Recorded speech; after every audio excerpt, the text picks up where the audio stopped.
La séance du Conseil de sécurité tenue par visioconférence est ouverte. L'ordre du jour provisoire de la présente séance est la situation au Moyen-Orient. L'ordre du jour est adopté. Conformément à l'article 37 du règlement intérieur provisoire du Conseil, j'invite les représentants de la République arabe syrienne et de la Turquie à participer à la présente séance. Il en est ainsi décidé. Conformément à l'article 39 du règlement intérieur provisoire du Conseil, j'invite les intervenants suivants à participer à la présente séance. Monsieur Mark Lowcock, secrétaire général adjoint aux affaires humanitaires et coordonnateur des secours d'urgence, et Madame Susannah Sirkin, directrice des politiques et conseillère principale de l'organisation Physicians for Human Rights. Il en est ainsi décidé. Le Conseil de sécurité va maintenant aborder l'examen du point 2 de l'ordre du jour. Je donne à présent la parole à Monsieur Mark Lowcock.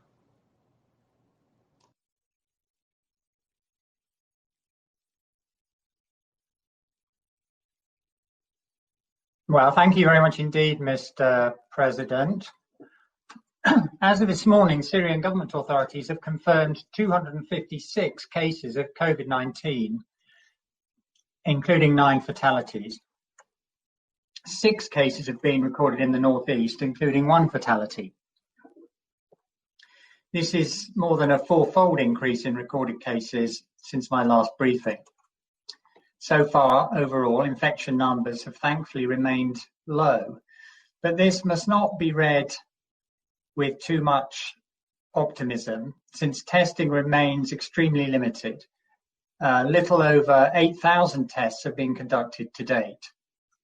Moreover, we can see from what's recently been happening elsewhere in the region, including in Iran, Saudi Arabia, and in particular Yemen, the scale of the risks ahead.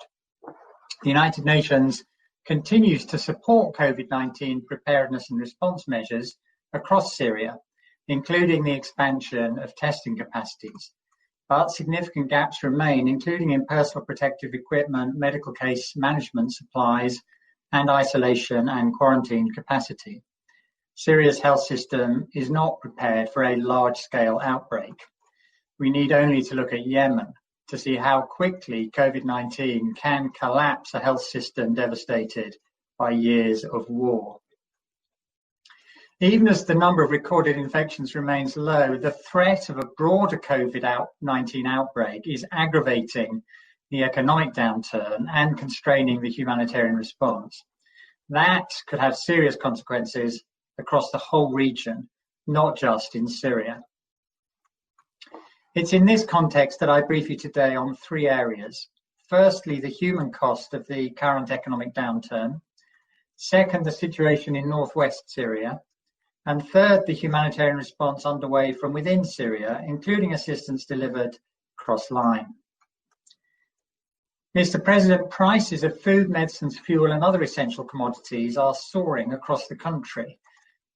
The volatile exchange rate has seen the Syrian pound lose more value in the last 6 months than in the first 9 years of the crisis. This month, the central bank adjusted the official exchange rate from £704 against the US dollar to 1,256 Syria pounds, a 78% devaluation. The unofficial rate fell to its lowest point on record at £3,120 against the dollar. Food prices have consequently reached unprecedented levels. Market monitoring by the UN's World Food Programme shows a 200% increase in the price of the national average food basket since last year. A growing number of Syrians are no longer able to provide for themselves and their families. Many report going into debt and eating less to survive. As I briefed you last month, the World Food Programme now estimates 9.3 million people to be food insecure. That's the highest level ever recorded in Syria, and it's increasing. An estimated 4.6 million children and pregnant and breastfeeding mothers are in need of nutrition assistance. 3.7 million of them are in acute need. We estimate that almost 500,000 children under 5 suffer from stunting, a condition likely to impact irreversibly their physical and cognitive development. Across the country, people who've struggled through 9 years of devastating conflict are telling us they have now reached breaking point. Mr. President, I note again the public assurances by the United States and by the European Union that their sanctions programs relating to Syria neither ban the flow of humanitarian supplies nor target medicines and medical devices. I welcome their commitments to fully and expeditiously apply humanitarian exemptions, and I reiterate again the Secretary-General's appeal for the waiving of sanctions that can undermine countries' capacity to respond to the pandemic. Mr. President, I'm particularly concerned about the situation in the Northwest. An estimated 2.8 million people in the Northwest, 70% of the region's population, require humanitarian assistance. Mass displacement of almost 1 million people earlier this year and new economic hardships aggravated by the regional impact of COVID-19 have left civilians in the Northwest among the country's most vulnerable people. Displaced families make up 2/3 of the current population of the Northwest. The vast majority of displaced people sheltering in last resort sites are concentrated there. Last resort sites are what we call camps and informal settlements that fall short of even the minimum emergency standards for shelter, water and sanitation. Just last week, rainstorms and flooding in rural Idlib uprooted hundreds of tents and swept away many people's few remaining belongings. In this environment, malnutrition rates have unsurprisingly been rising over the past months. Almost 3 in every 10 children in the Northwest under the age of 5 suffer from stunting.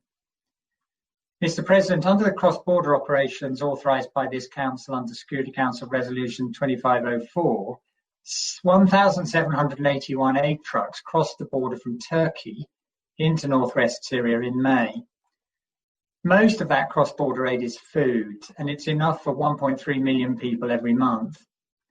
Still, more and more children and infants are arriving at nutrition centres showing signs of chronic and acute malnutrition. Mothers arriving at the centres say they have long been priced out of food staples and medicines in the markets, leaving them solely reliant on the food packages delivered across the border. Some say they are also cooking weeds to supplement the food rations. Such is the level of desperation. So I want to be clear that the current levels of assistance delivered across the border are far from sufficient. The Northwest continues to suffer a major humanitarian crisis. The cross-border operation needs to be scaled up further. A failure to extend the cross-border authorization would sever the UN operation currently underway. It would end the UN food deliveries and support to nutrition centres. It would cause suffering and death. Mr. President, as the Secretary-General said in his latest report, which you received last week, efforts have been and will continue to be made to deliver cross-line assistance into the Northwest.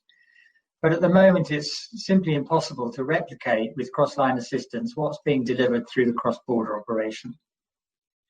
Planning has progressed for a cross-line mission to Idlib, which has been on hold since April, when UN movements into the Northwest were paused due to concerns over COVID-19. Our operational planning has now resumed and is proceeding with careful consideration of those risks, as well as the complex security environment. A concept of operations is being finalised to share with the parties.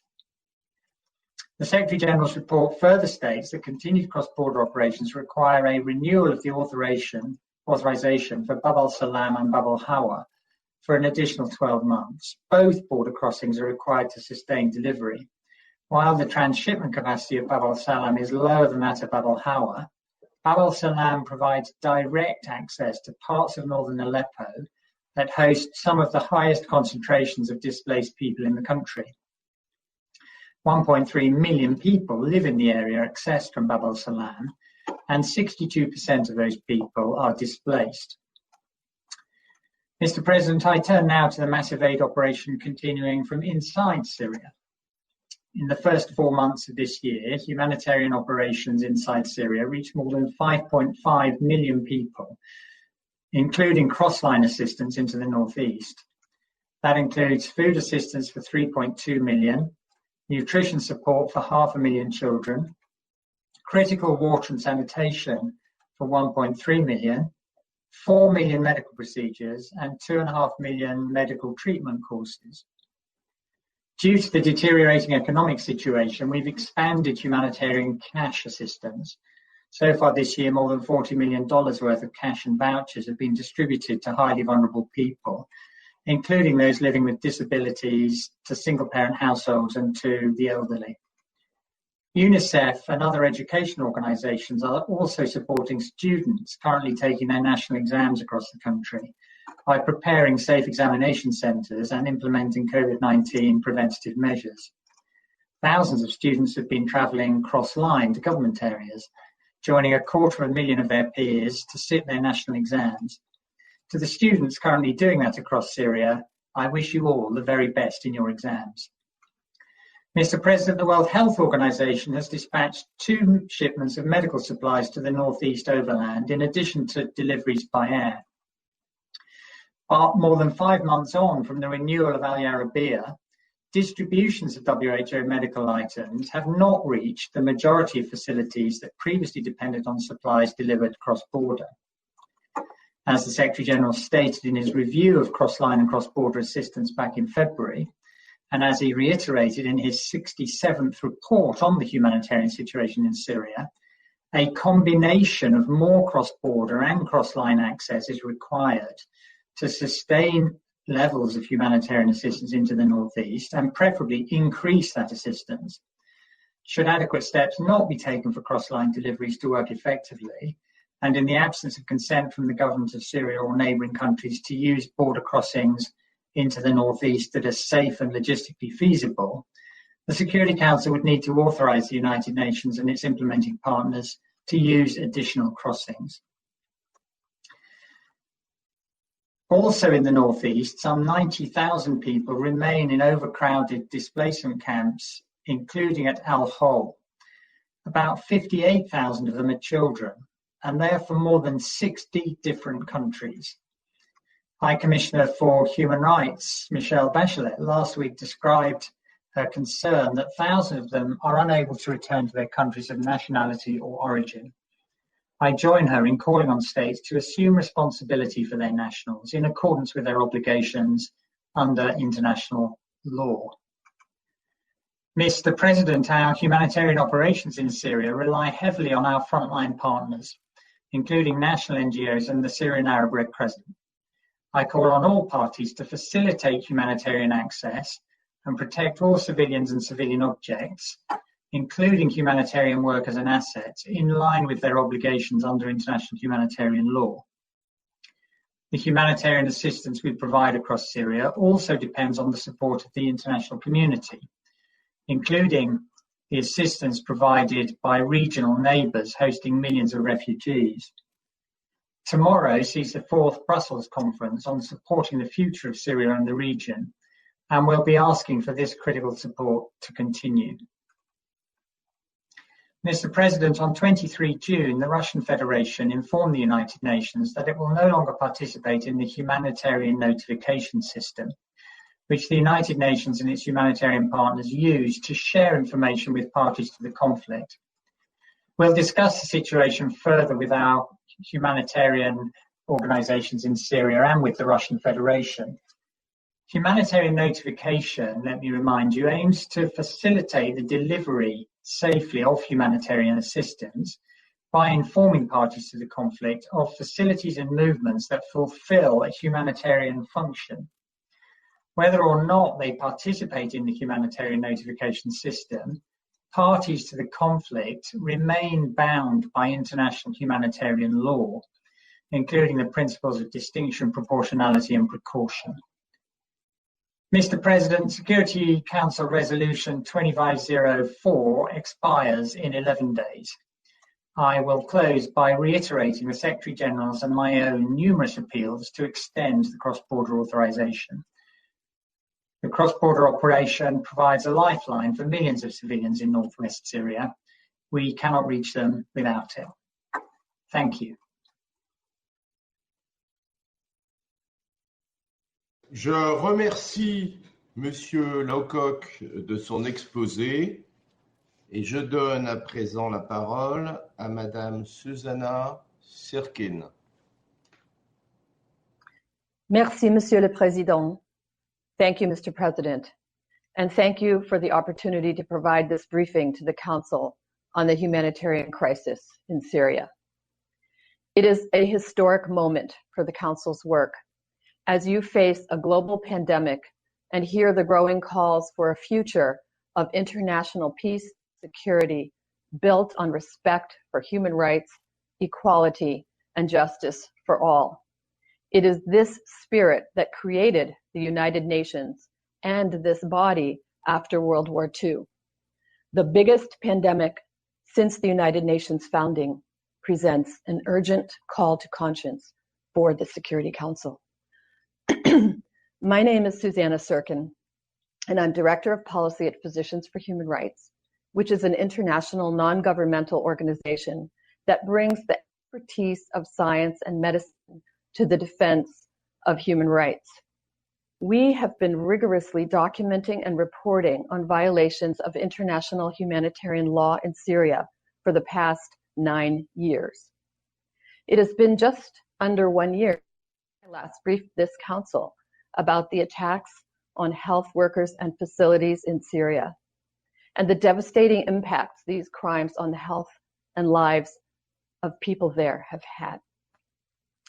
Today's humanitarian crisis in Syria is inextricably linked to the Syrian government's behavior over the course of the conflict. While all parties to the conflict have committed violations, the government's deliberate destruction of health facilities, its criminalization of healthcare, its targeting of health professionals, and its forced displacement of millions of women, men, and children have no parallel. No system, no health system in the world has suffered more violent and systematic targeting than Syria's. And when you kill a doctor, you attack her patients.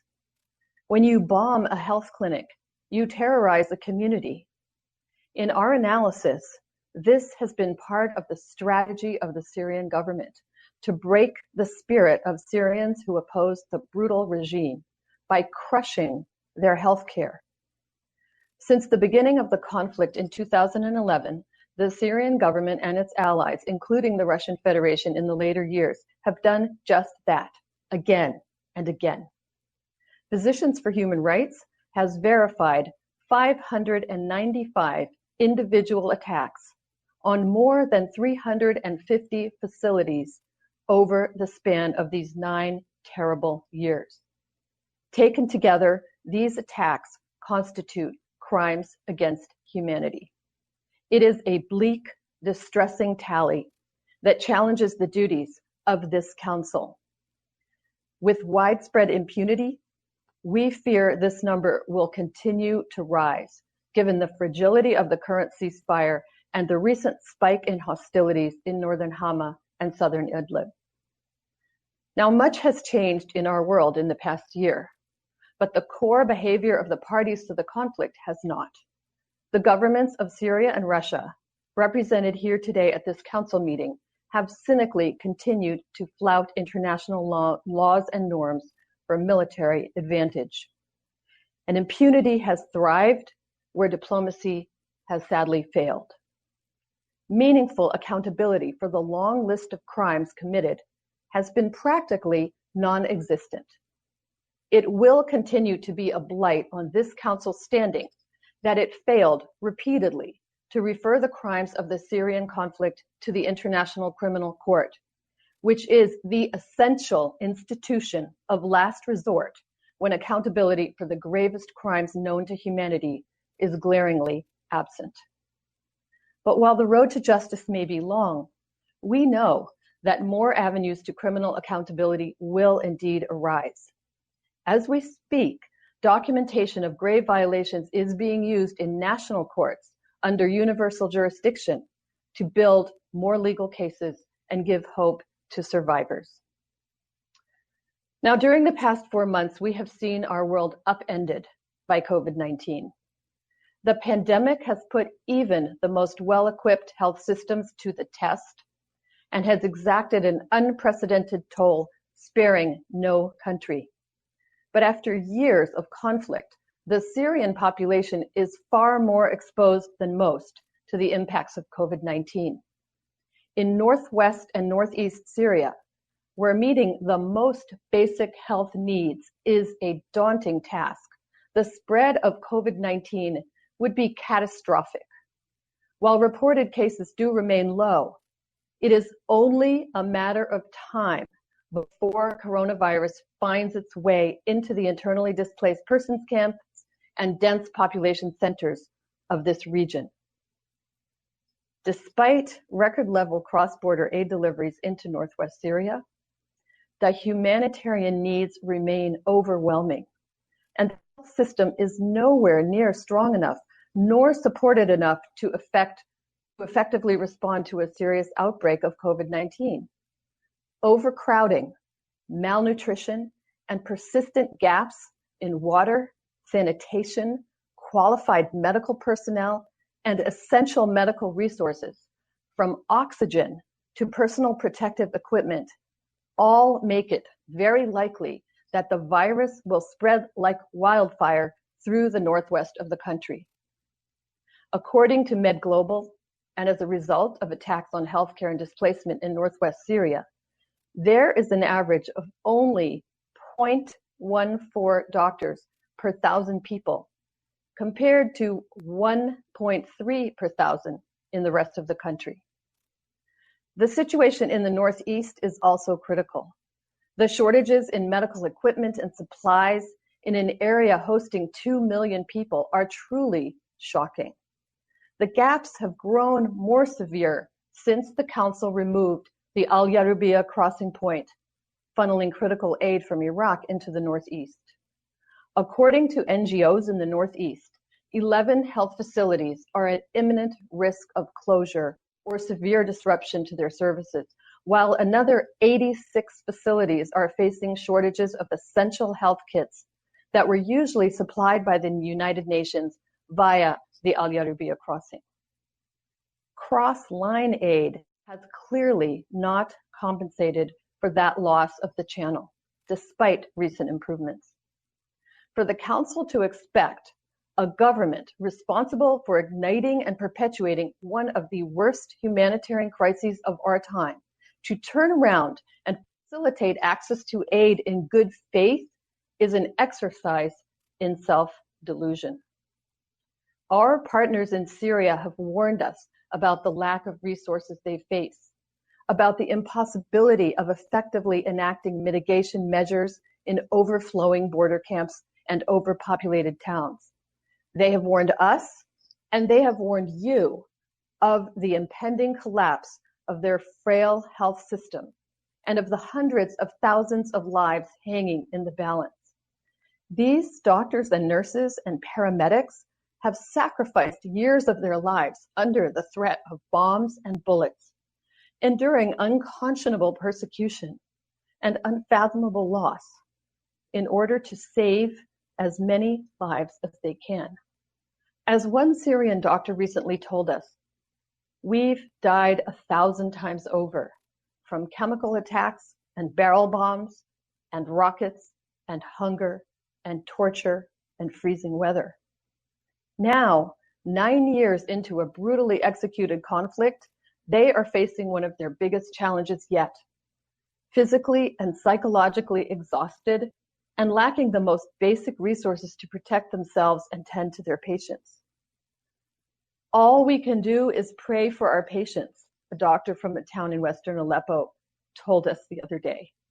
The Council knows it can and should do more. More to support these health workers, more to put critical resources into their hands, and a lot more to prepare them to confront one of the biggest threats to public health the world has seen in 100 years. In this context, we call on this Council to enable humanitarian assistance through all available channels and to renew the cross-border aid resolution to secure access to life-saving aid for the 4 million Syrians in need. We and our many colleague NGOs are calling on you to renew the mechanism for a minimum of 12 months and to reauthorize the Al Yarubia crossing point that was removed by this Council in January. The need for effective and principled humanitarian aid cannot be overstated. But more than anything else, Syrian civilians and health workers need a sustained reprieve from the violence. This Council must spare no effort to sustain and expand the existing ceasefire. At this historic juncture, when we are all assessing our own country's vulnerabilities and glaring inequities, it is critical for the Council to place humanity before political wrangling and posturing. The Council must not bargain with the lives and the health of Syrians. We and our colleagues working to protect health across the globe implore you to do what is right, to support a nationwide ceasefire so urgent during the COVID pandemic, to unite in your resolve to ensure that aid reaches civilians in need wherever they may be, and to unite toward achieving a sustainable peace through meaningful accountability in Syria. Anything less will only further stain the record of this Council. Thank you very much, Mr. President. Merci beaucoup, Monsieur le Président. Je remercie Madame Sirkin de son exposé. Je donne maintenant la parole aux membres du Conseil qui souhaitent faire une déclaration. Je vais donner maintenant la parole au représentant de l'Allemagne. Merci, Monsieur le Président. I'm delivering this statement on behalf of the co-pen holders Belgium and Germany. We would like to thank Under Secretary General Lowcock for his briefing today. We also thank Susannah Sirkin for being with us today to shed light on the situation of health facilities and health workers in Syria. Susan, thank you very much for your very powerful statement. The destruction of health facilities and the shortage of health workers is an overwhelming humanitarian challenge in normal times. In times of a pandemic, it is highly likely to cause further disaster. Thank you, Physicians for Human Rights, to keep asking for accountability. Thank you for continuing to hold warring parties to account. We should all work together to limit the impact of war on civilians and try to refine existing protection mechanisms like the humanitarian notification system. It is important to underline that parties who withdraw from this mechanism continue to be bound by international humanitarian law. As we just heard from Mark, the humanitarian crisis in Syria continues at an appalling scale. The demand for humanitarian assistance does not decrease. On the contrary, 9 years of war, the irresponsibility of the Syrian authorities, COVID-19 and its economic impact, and the crisis in Lebanon cause more and more Syrians to sink into poverty. The World Food Programme recently stated that an additional 1.4 million Syrians have become food insecure since the beginning of 2020. Today and tomorrow, international partners will meet for the Brussels IV conference, and new pledges will be made to support the future of Syria and the region. Tomorrow, donors will demonstrate that the world cares, that the people of Syria are not forgotten. Humanitarian co-pen holders, Germany and Belgium, are important donors, and we will continue our efforts to alleviate the suffering of the Syrian people. But it's not only about funding. It is also, perhaps mostly, about access. Humanitarian assistance is of little use if the people mostly need cannot be reached. Colleagues, this is why humanitarian co-pen holders ask for your cooperation in good faith. Security Council members must work together for a renewal of Resolution 2504. The lives of millions of Syrians depend on cross-border assistance from Turkey and Iraq. Mark, 6 weeks ago, during the last meeting on Syria Humanitarian in this virtual chamber, You asked Security Council members, and I quote, for an early decision, and that, I quote, this decision cannot be left to the last minute. Too many lives are at stake. Co-pen holders have started the process early in an inclusive and transparent manner. Moreover, comparing the last bi-monthly report of the Security General, published some days ago, with the previous ones, we see exactly the same recommendations. Northwest, a renewal of 2504 for 12 months, because a failure to renew would sever this lifeline for millions of civilians, and because it's simply impossible to replicate with cross-line assistance. Northeast, a combination of more cross-border and cross-line is required to sustain levels of humanitarian assistance.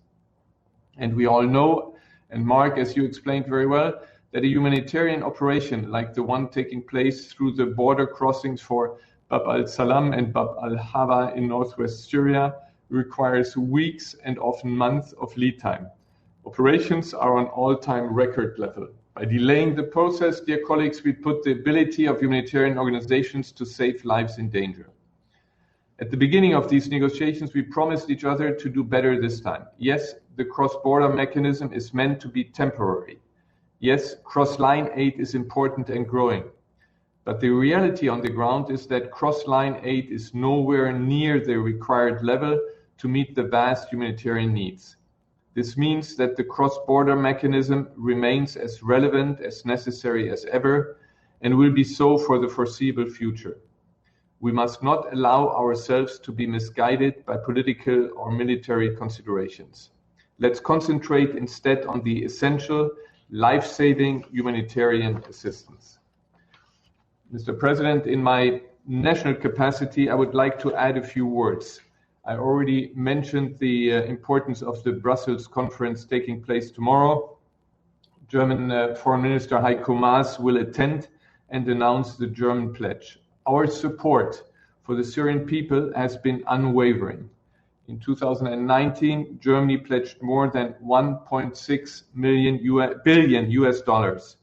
The needs of Syrian population are even higher in 2020. We will take this into account and call on others to do the same. Since 2012, German assistance has amounted to more than 10 billion US dollars. More than 700,000 Syrian refugees live in Germany. We truly care about the people of Syria. The German approach is a purely humanitarian one. Therefore, we are deeply committed to the renewal of the cross-border resolution. In addition, we must not forget to support the neighboring countries. It is high time to stop those waging war in Syria. Thank you, Mr. President. Je remercie le représentant de l'Allemagne pour sa déclaration et je donne à présent la parole au représentant de la Tunisie. Merci, Monsieur le Président. I thank USG Mark Lowcock and civil society representative Susannah Sirkin for their briefing. I would like also to extend a warm welcome to our colleagues, the permanent representative of Syria and Turkey. Mr. President, the Syrians have been suffering for long years of conflict, economic hardship, and miserable humanitarian conditions. Their plight risks even aggravation under the threat of a sweeping COVID-19 pandemic. At the same time, Syria has reached a tipping point of territorial and economic disintegration, as trends suggest, with potentially far-reaching consequences for the stability of the region. Syria's sovereignty, unity, and territorial integrity are crucial, and the Council has a major responsibility to preserve them. We believe that there is no viable alternative to the search for a settlement in line with the Resolution 2254 in order to put an end to the human suffering and recover Syria's full sovereignty over its entire territory. Until a political solution is reached, principled humanitarian delivery of aid must continue to be scaled up throughout Syria to meet growing needs and cope with multiplied risks and vulnerability as a result of the COVID-19 disease. As the Council prepares to renew the cross-border mechanism, it is important that humanitarian considerations prevail and that we speak to consensus and compromise. Tunisia will be joining consensus on any proposal aimed at ensuring sufficient delivery of impartial and depoliticized humanitarian aid to those in need and enabling the renewal of the cross-border mandate. Mr. President, there should be no selective approach to humanitarian access in Syria. Rather, a combination of cross-border and cross-line modality remains pertinent, with neither modality being exclusive or self-sufficient. We stress the importance of this dual approach being incremental and adequately calibrated in a way that respects and ultimately safeguards Syria's sovereignty, unity, and territorial integrity and responds to the needs of the Syrian people. We welcome the announcement by USG Lowcock earlier on the progress made in the operational planning of the cross-line mission in Idlib, in line with the SG's recommendation on using combined access modality for the delivery of humanitarian relief. We also express our support for the renewal of the mandate of the true cross-border in the Northwest for 12 months. Viable and unhindered access is also needed for the UN in southeast Syria to prevent further deterioration of the humanitarian condition of the remaining population in Rukban amid the high risk of potential outbreak of the coronavirus. All parties should work together to that end. Mr. President, the war has left millions of Syrians displaced in urgent need of humanitarian assistance, devastated the medical infrastructure, and deteriorated the economy. In this regard, we commend the leading role of the UN in coordinating humanitarian relief to help to alleviate the appalling humanitarian situation in Syria. We reiterate the necessity for the political track to be accelerated to achieve a solution that brings a peaceful end to the crisis in Syria. In the meantime, we believe it is essential that the reconstruction of destroyed or damaged hospitals that are at the core of the humanitarian response, including the COVID-19 response, as well as schools, be made possible on purely humanitarian grounds. Mr. President, only consensus will save lives. I thank you. Je remercie le représentant de la Tunisie pour sa déclaration et je donne à présent la parole au représentant de l'Indonésie. Merci beaucoup, Mr. President. We would like to thank USG Mark Lowcock and Ms. Susannah Sirkin for their briefing. As the economic situation in Syria continues to deteriorate and the COVID-19 pandemic further increases the risk of the livelihood for millions of Syrians, my delegation believes that an all-out effort to fulfill the humanitarian needs for people in Syria is highly critical now more than ever. As mentioned by Mark, WFP has estimated that around 9.3 million people in Syria are food insecure, and an estimated 11.1 million people in Syria are in need of humanitarian assistance, of which 4.7 million of them are in acute need. Food prices have reached unprecedented levels and economic conditions continue to deteriorate. These numbers are deeply disturbing. These numbers are men and women, including children, the elderly, and the disabled, who are struggling to meet their basic needs. Therefore, efforts to save lives in Syria must continue. Mr. President, my delegation wishes to focus on the following points. First, we share the Secretary General's view that a sustained and large-scale cross-border response will continue to be necessary to meet the enormous humanitarian need in the Northwest. We also note that the use of Bab al-Salam and Bab al-Hawa crossing is a lifeline for millions of civilians, and the United Nations does not have an alternative ways of delivery to reach these peoples. It has been recorded that a monthly average of 1,358 trucks are crossing into Syria this year, with the highest record of truck cross last month using this cross-border operation. We note the ability of this operation to scale up its activities as crisis intensifies and as people's need increase. It is therefore necessary, as recommended by the Secretary General, to renew the cross-border authorization for an additional of 12 months in order to guarantee the continuation of life-saving assistances. We would like to encourage all colleagues to be united and find a consensual outcome on this issue, taking into account, and what is most important, is saving human life. My delegation encouraged the United Nations to continue working with its partners and other relevant parties to ensure the accountability system and the UN monitoring mechanism. The second point is the need to mitigate the impact of Al Yarubia closures. We note that aid deliveries to the northeast have not been sufficient to address the necessary needs that were previously transported through Al Yarubia. My delegation encouraged the Council members to wisely discuss this issue, taking into account millions of people in need across Syria. And lastly, addressing vulnerable groups due to COVID-19 is urgently needed. I wish to highlight on the risks and the impact of COVID-19, especially on vulnerable groups in Syria. We have taken note of what Mark alluded to, namely on the already fragile health system in many areas in the region, including in Syria, and thus the need for the international community to assist in bolstering the already fragile health facilities, particularly in this time of COVID-19.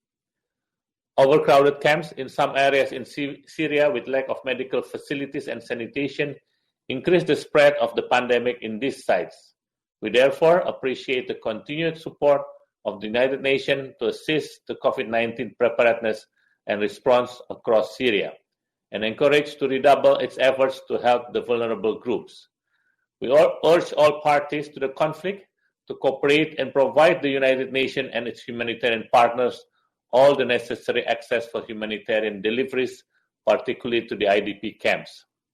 Mr. President, in this challenging period, the Syrian people not only need an increase of humanitarian assistance, but they also yearn for a period of sustained calm across the country. We call all parties to respect the call by the Secretary General and the Special Envoy on a nationwide ceasefire. We cannot afford more violence and tension. We urge all parties to uphold their obligation to protect civilians and civilians' infrastructures under international humanitarian law. I thank you, Mr. President.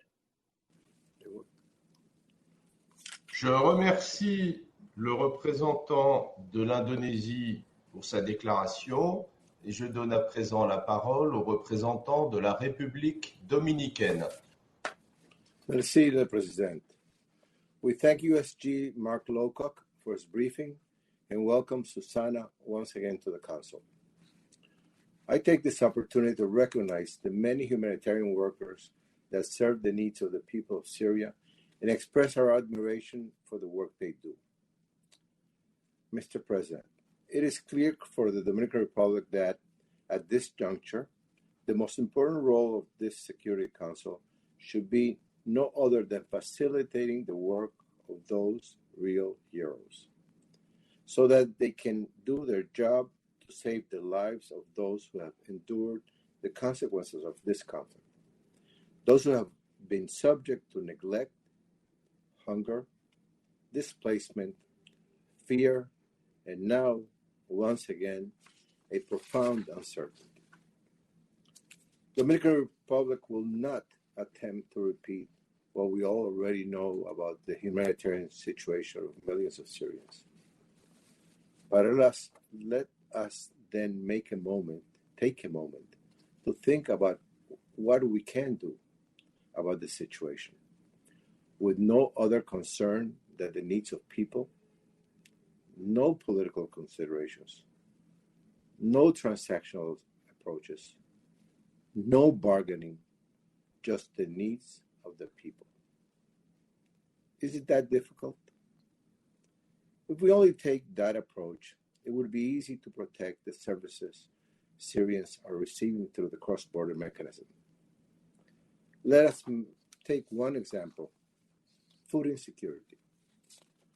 WFP has indicated that there are currently 9.3 million people food insecure all across Syria. In the Northwest, in the framework of the cross-border mechanism, in 2020 alone, the UN has reached 56,974 households with support to improve food security, livelihoods, and protect and build the productive assets of farming and livestock, including those of the IDPs. Ensuring the continuity of food production and sufficient local availability and affordability of agricultural products and animal source foods is also an important contribution towards preventing malnutrition, particularly in children and women, for the urban and rural population in northwest Syria. This critical support includes capacity building for farmers and local partners and provision of animal health services. The cross-border mechanism in Syria is therefore not only about warehouses, boxes, trucks, and delivery assistance. It supports the life and future of hundreds of thousands of people in rural areas. It allows women and children to have access to health, education, and protection services that otherwise would not be available to them. Susannah just talked about the devastating impact of the conflict in healthcare. In short, it allows people to cope with the devastating effects of conflict on our collective inability to solve it through peaceful means. There's no alternative to the cross-border mechanism. Let's not kid ourselves. Not now, and at least to the Dominican Republic, not only we can see assurances that the cross-line access is timely and sustained into both north and west and north and east. We need assurances that cross-line access leads to independent and impartial needs assessment, followed by principled humanitarian assistance. Only then will be able to shift, as we have stated before, to an all modalities approach complementing each other, which is, of course, the best case scenario given the dire and massive needs present there. One modality is simply not enough. Mr. President, we reiterate our position that given the potential impact of the coronavirus in the Northeast and a temporary, and I repeat, temporary reauthorization of Al Jarubia crossing is needed, really needed. We are also determined to continue to work towards the renewal of the 12 months of the cross-border assistance mechanism to the Northwest to support the programming and procurement procedures that precede such a massive operation. This is based on the increasing needs of the population, including those still displaced, not to mention the fragility of the security situation. So let's join our efforts and take people-centered decisions. It is at our hand. Let's do the right thing now. Thank you. Je remercie le représentant de la République dominicaine pour sa déclaration et je donne à présent la parole au représentant de l'Estonie. Merci, Monsieur le Président. I express my gratitude to all humanitarian workers on the front lines in Syria. I also thank both Undersecretary General Lowcock and Ms. Sirkin for their briefings. It is promising to hear that the number of COVID-19 cases in Syria has not exploded. Nevertheless, as we know, and we heard again today, due to the lack of testing, the numbers are not telling us the whole story, and the situation can still change rapidly in a matter of days. Most vulnerable to the virus are those people in overcrowded IDP camps across the country. Unimpeded access to these areas is crucial for an effective response to the COVID-19 outbreak and humanitarian needs. Despite the initial containment of the virus, other problems remain. The potential withdrawal of the Russian Federation from the UN deconfliction arrangement is a worrying sign, as it increases the risk of escalation. Disengagement from a peaceful solution also reaffirms the findings of Secretary General's Board of Inquiry, which clearly established that the Syrian regime and its allies have deliberately attacked humanitarian locations around Idlib and elsewhere. We condemn these attacks and call Russia to resume its coordination with the UN and other parties on the ground under the deconfliction mechanism. Better to have 10 years of negotiations than 1 day of war. Лучше 10 лет переговоров, чем 1 день войны. Considering the challenges, Estonia supports all efforts of humanitarian penholders, Belgium and Germany, in renewing the cross-border mandate. It is clear that both cross-line and cross-border modalities are required to reach all Syrians. Council members also cannot overlook the acute need of aid in the northeast of Syria. Compared to the last year,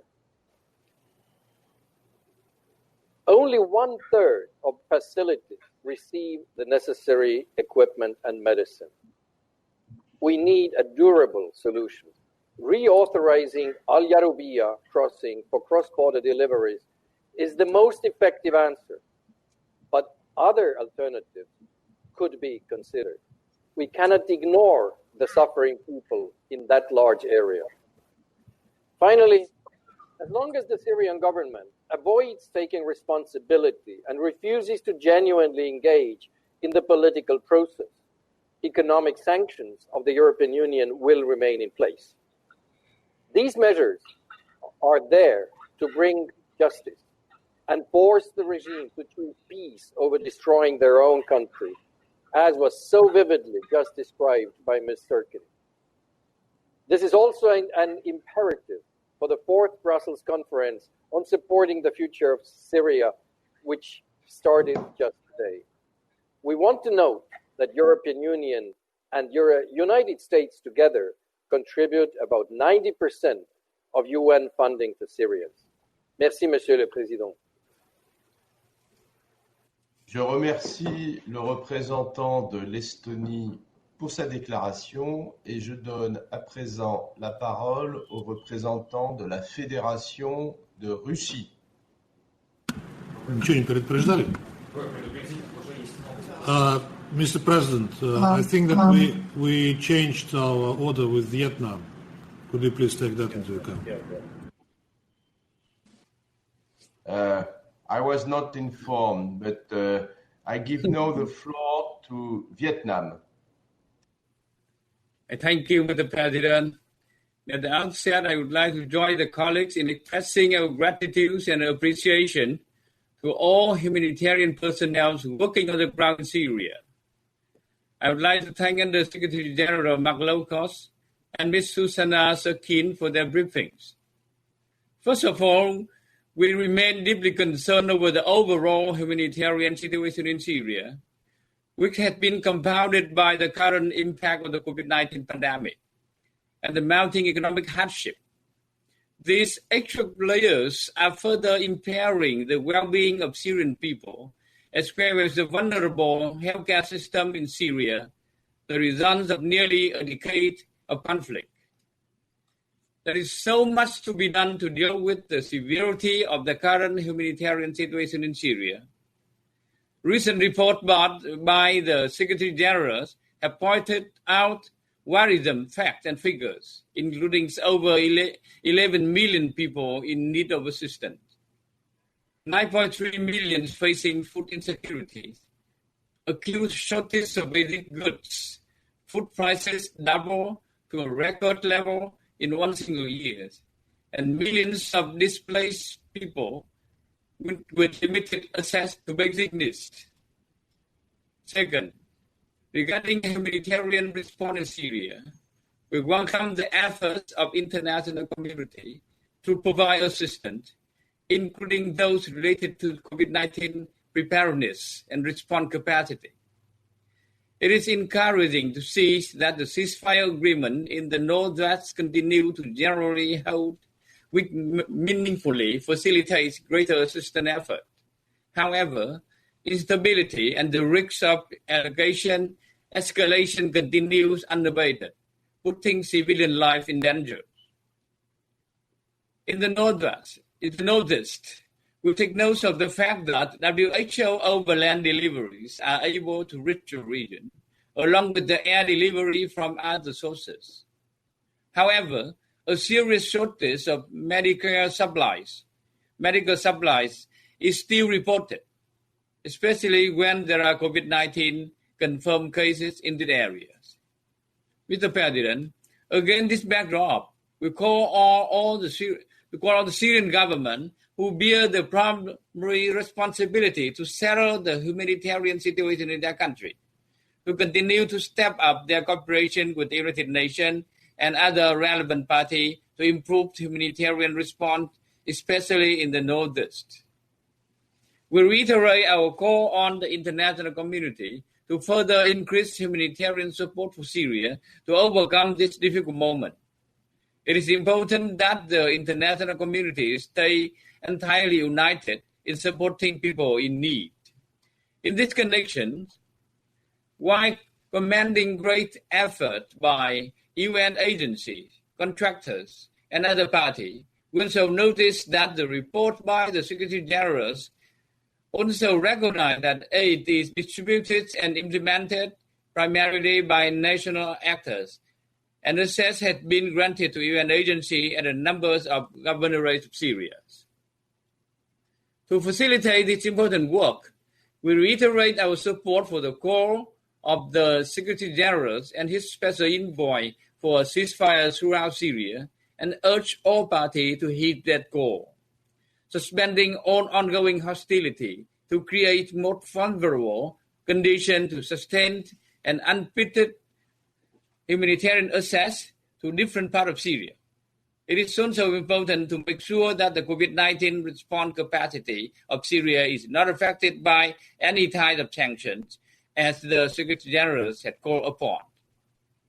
Mr. President, the prerequisites of the sustainable solution to all the humanitarian issues in Syria is a comprehensive political solution to the conflict in Syria.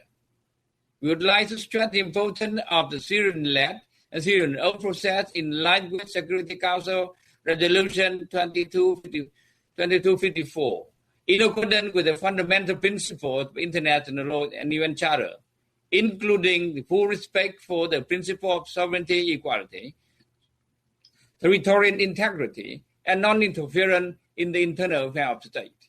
I thank you, Mr. President. Je remercie le représentant du Vietnam pour sa déclaration et je donne à présent la parole à la représentante de Saint-Vincent et les Grenadines. Thank you, Mr. President. I also thank Under Secretary General Lowcock and Ms. Sirkin for their briefings.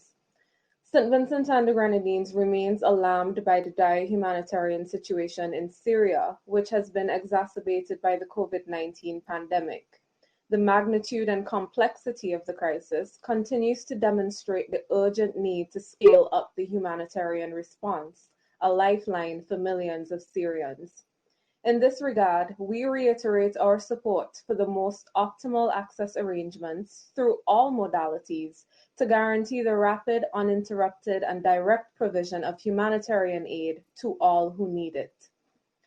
Syria's swiftly deteriorating economic situation is also profoundly concerning. Millions are now food insecure, and basic necessities have become unattainable luxuries.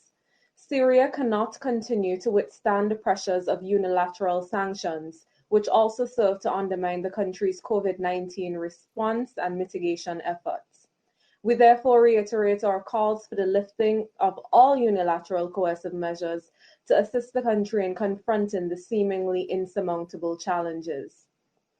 Mr. President, the Secretary General's most recent report has noted that the Aluk water station and power supply were disrupted multiple times in April and May. Thousands of people residing in overcrowded camps and informal settlements are heavily dependent on its supply. The numerous interruptions significantly diminished the capacity to manage the pandemic through basic hygiene precautions and deny an essential service to the most vulnerable. We urge all parties to work together to ensure the sustained flow of water to civilians in need. In northern Syria, Security Council designated terrorist groups continue to pose a considerable threat, and this necessitates coordinated and targeted counterterrorism operations. We, however, remind that these efforts must fully respect obligations under international law. Above all, the well-being of the Syrian people is paramount. Hostilities bring harm to civilians, destroy critical infrastructure, and obstruct the provision of vital humanitarian aid. We strongly urge parties to the conflict to continue to exercise maximum restraint and to de-escalate tensions. The ceasefire in the northwest must be preserved and a nationwide cessation of hostilities must be pursued. Mr. President, Syria's humanitarian situation is inextricably linked to its political process. Without a political solution, which has full regard for Syria's sovereignty, unity, and territorial integrity, the conflict will continue and the humanitarian situation will worsen. Cooperation must be prioritized in order to achieve the goals of Resolution 2254 and to bring peace and stability back to Syria. I thank you. Je remercie la représentante de Saint-Vincent et les Grenadines pour sa déclaration. Et je donne à présent la parole au représentant de la Chine. Thank you, Mr. President. Mr. President, I thank USG Mr. Lowcock for his briefing and welcome our Syrian and Turkish colleagues to participate in today's meeting. I also listened very carefully to the remarks of Ms. Sirkin. China has growing concern over the economic and humanitarian situation in Syria. We are deeply worried about the suffering of civilians across the country. In the latest report, the Secretary General also shared his deep concern over the accelerating economic decline and its impact on the prices of essentials for the Syrian people. Since June last year, there has been 200% increase in food prices. The Syrian pound reached its lowest point on record against the US dollar. The World Food Program estimated that 9.3 million people are food insecure in Syria. COVID-19 pandemic brings further challenge. The big picture of Syrian humanitarian situation is gloomy. The prominent factor causing economic and humanitarian crisis in Syria is unilateral sanctions. The Secretary General has made distinct appeal for the waiving of sanctions that undermine countries' capacity to respond to the pandemic.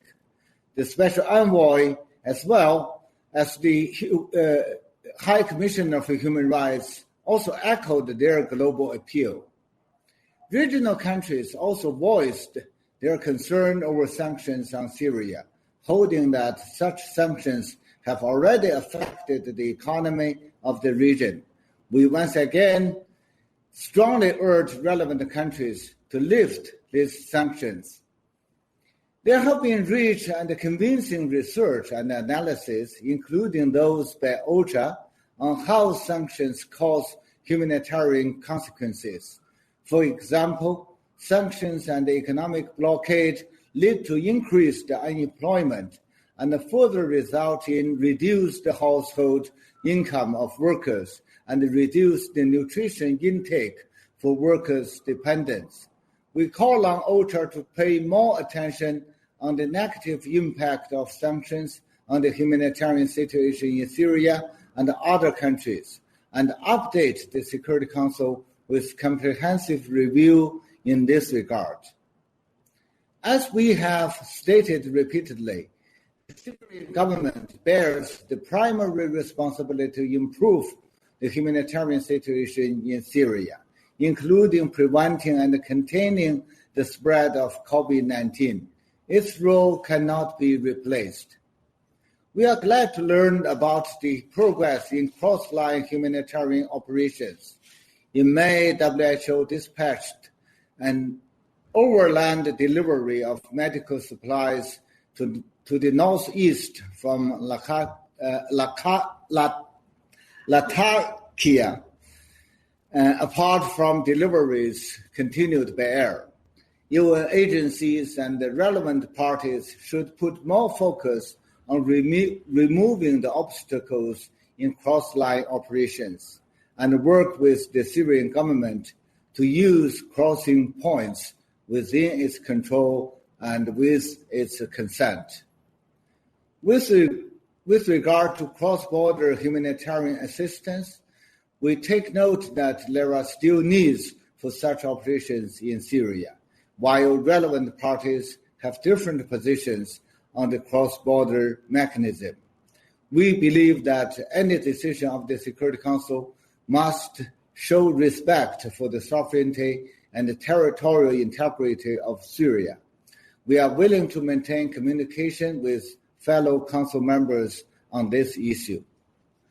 Taking this opportunity, I would also like to express appreciation to the humanitarian workers who are delivering services to the people in need, following the guiding principles of humanitarian emergency assistance as set out in GA Resolution 46/182. Concerning the security situation, China supports the ceasefire appeals made by the SG and his special envoy, and calls on all parties to use this opportunity to enhance political dialogue and mutual trust. Meanwhile, we should keep alerted that armed groups and terrorists are seeking advantage of this period to escalate attacks as accounted in the SG report.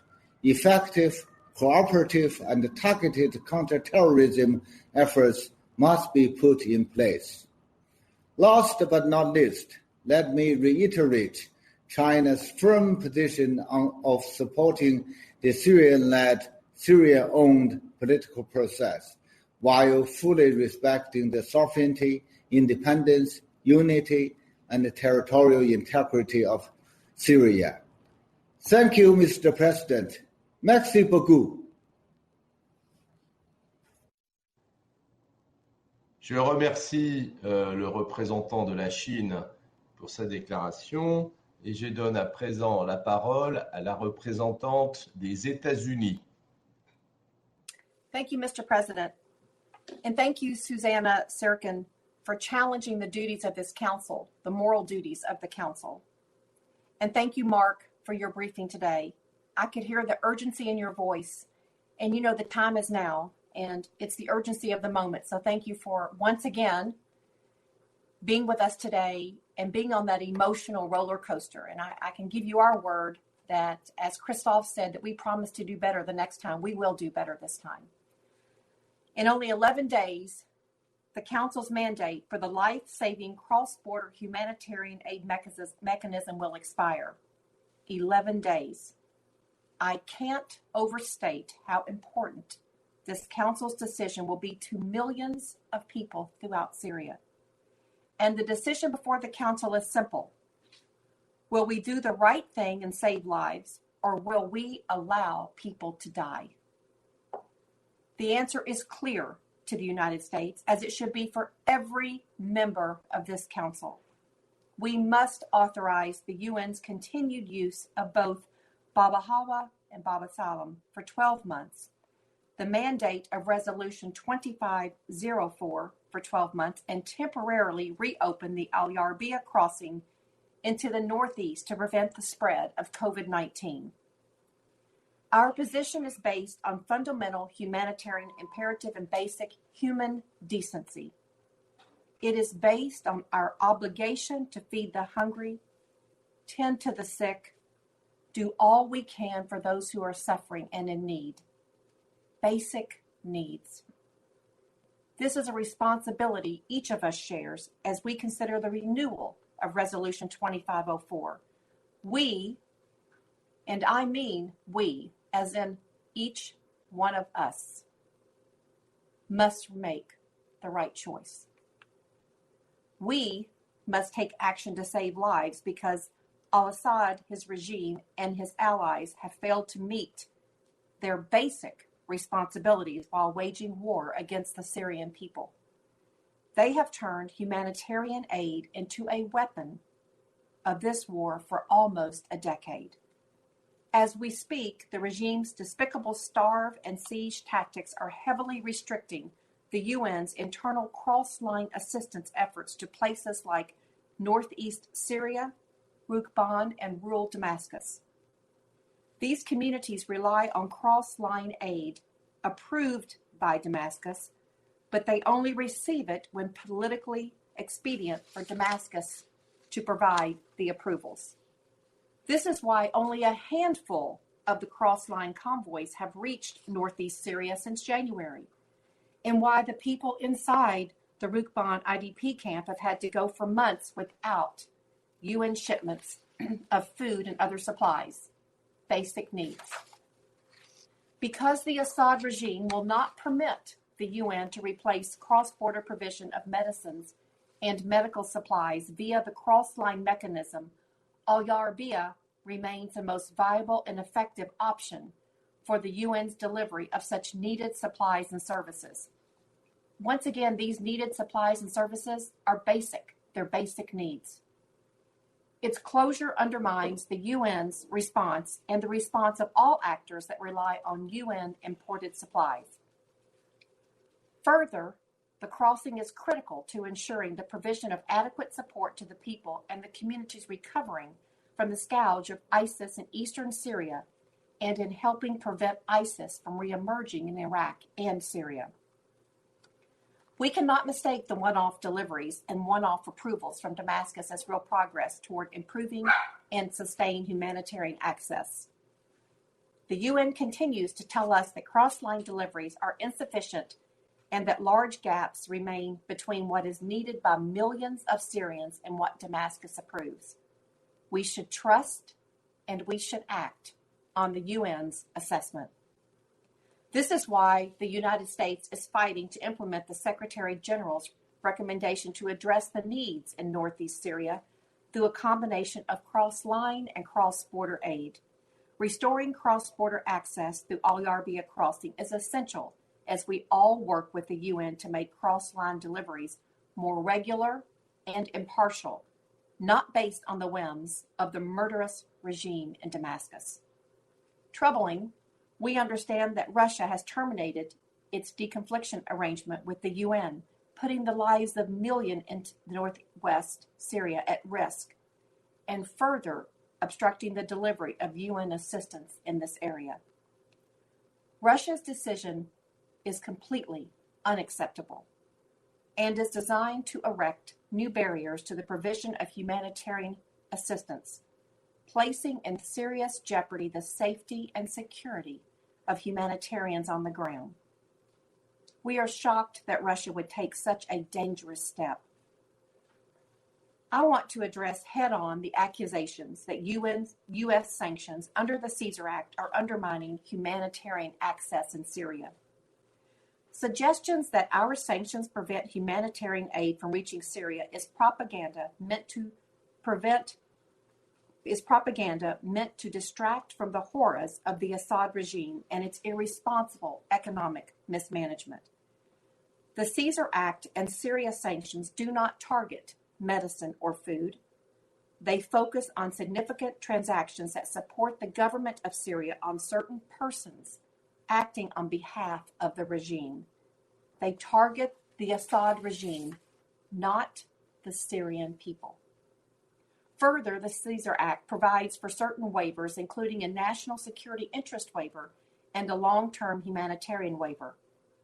The United States government will continue to work closely with international organizations and the humanitarian assistance community to address any obstacles from our sanctions. We welcome conversations with partners to work through any challenges.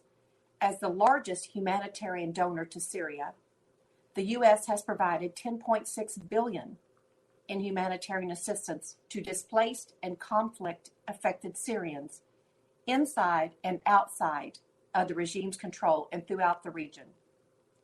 The Cesar Act does not change this, and we will continue our support through our various international and Syrian implementing partners.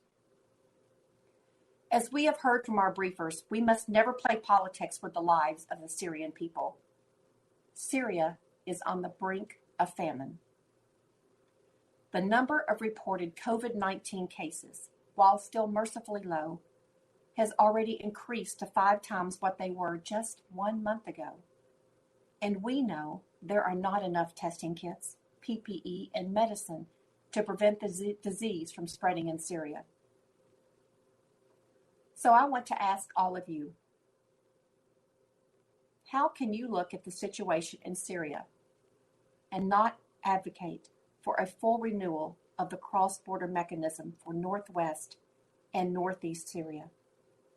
And as Susannah stated, how can we bargain with the lives and the health of Syrians? It just doesn't make sense.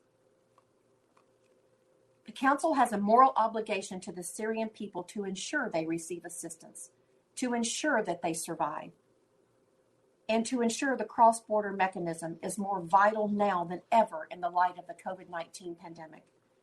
The Trump administration will answer the call to meet this obligation, but we need everyone to answer this call. I urge all of you to stand with us and not to back down in the face of opposition from the Russian Federation as it acts to protect its political and military interest in the region. You know, at the beginning of my remarks, I ask a very simple question. Will we do the right thing to save lives? Or will we allow people to die? I hope the answer to that question is evident to everyone because it really is that simple. I know where we stand, and I hope you'll join me. Let me close with a direct message to the Syrian people. Many of these people I met while I traveled to Bab al-Haba border crossing in March. The United States will not waver in our commitment to you. We will do everything in our power to get you the aid and assistance you need, the basic needs, to survive, thrive, and create a better future for yourselves and your families. I personally will not rest until every child, woman, and man have their needs met. The time is now.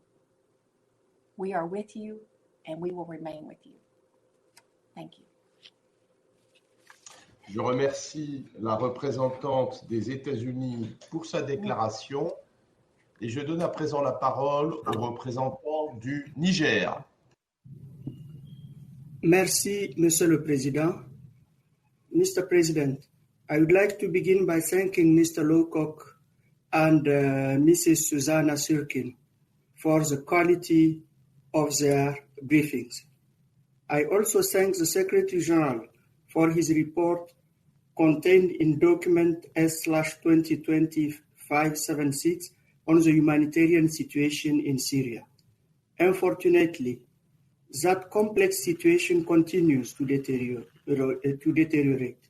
It is feared that with a health system already weakened by several years of insecurity, COVID-19 disease will spread rapidly, particularly in camps for internally displaced persons where social distancing and hygienic standards can hardly be guaranteed. Mr. President, in that regard, we commend the effort of WHO and all national and international organizations in the prevention and the fight against the spread of COVID-19 in Syria, particularly in conflict-affected areas. Niger also commends the effort of the Syrian government for its continued collaboration with the United Nations and other organizations to enable the delivery of humanitarian assistance within the framework of the cross-border and cross-line mechanism. My delegation calls on the government and the humanitarian organizations to enhance their cooperation and redouble their effort to protect Syrians in all regions of the country. However, Niger remains concerned about reports of an unacceptable humanitarian situation regarding the cases of women and children who are victims of the fighting between armed groups and the fate and well-being of many detainees on both sides. In that regard, we would like to echo the Secretary General appeal to the belligerent to share information on the fate of the detainees with their families within a reasonable time frame. Thus, we also reiterate our support for the appeal launched by Special Envoy Pedersen on 18 May for a massive and unilateral release of the detainees, as well as a clarification of the cases of missing persons. Mr. President, the deterioration of the Syrian economy as a result of a war and the recent devaluation of the Syrian pound further complicates the already precarious living conditions of the population. The shortage and the soaring prices of certain basic necessities, including food items, in recent weeks are threatening the livelihood of many Syrian families. According to the World Food Programme, 9.3 million people are now considered food insecure in Syria. Niger reiterates the urgent need to take the necessary steps to guarantee access to food, essential medical supplies, and medical assistance in the context of COVID-19, and echoes the call made by the Secretary General last March for the suspension of the economic sanctions imposed on this country.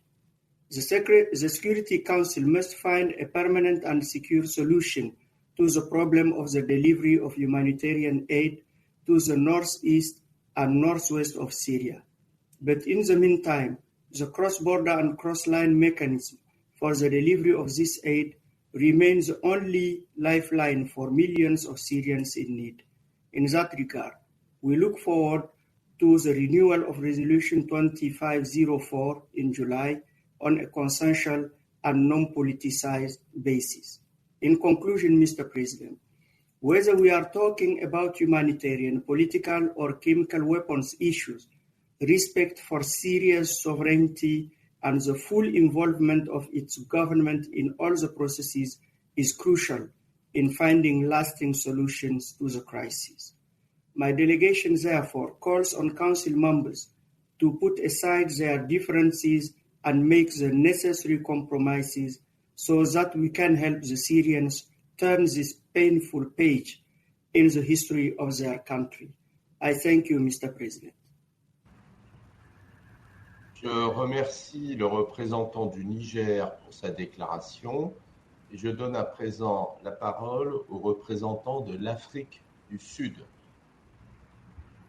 Thank you, Mr. President. Allow me to start off by thanking Undersecretary General for Humanitarian Affairs, Mr. Mark Lowcock, for his timely briefing on the humanitarian situation in Syria.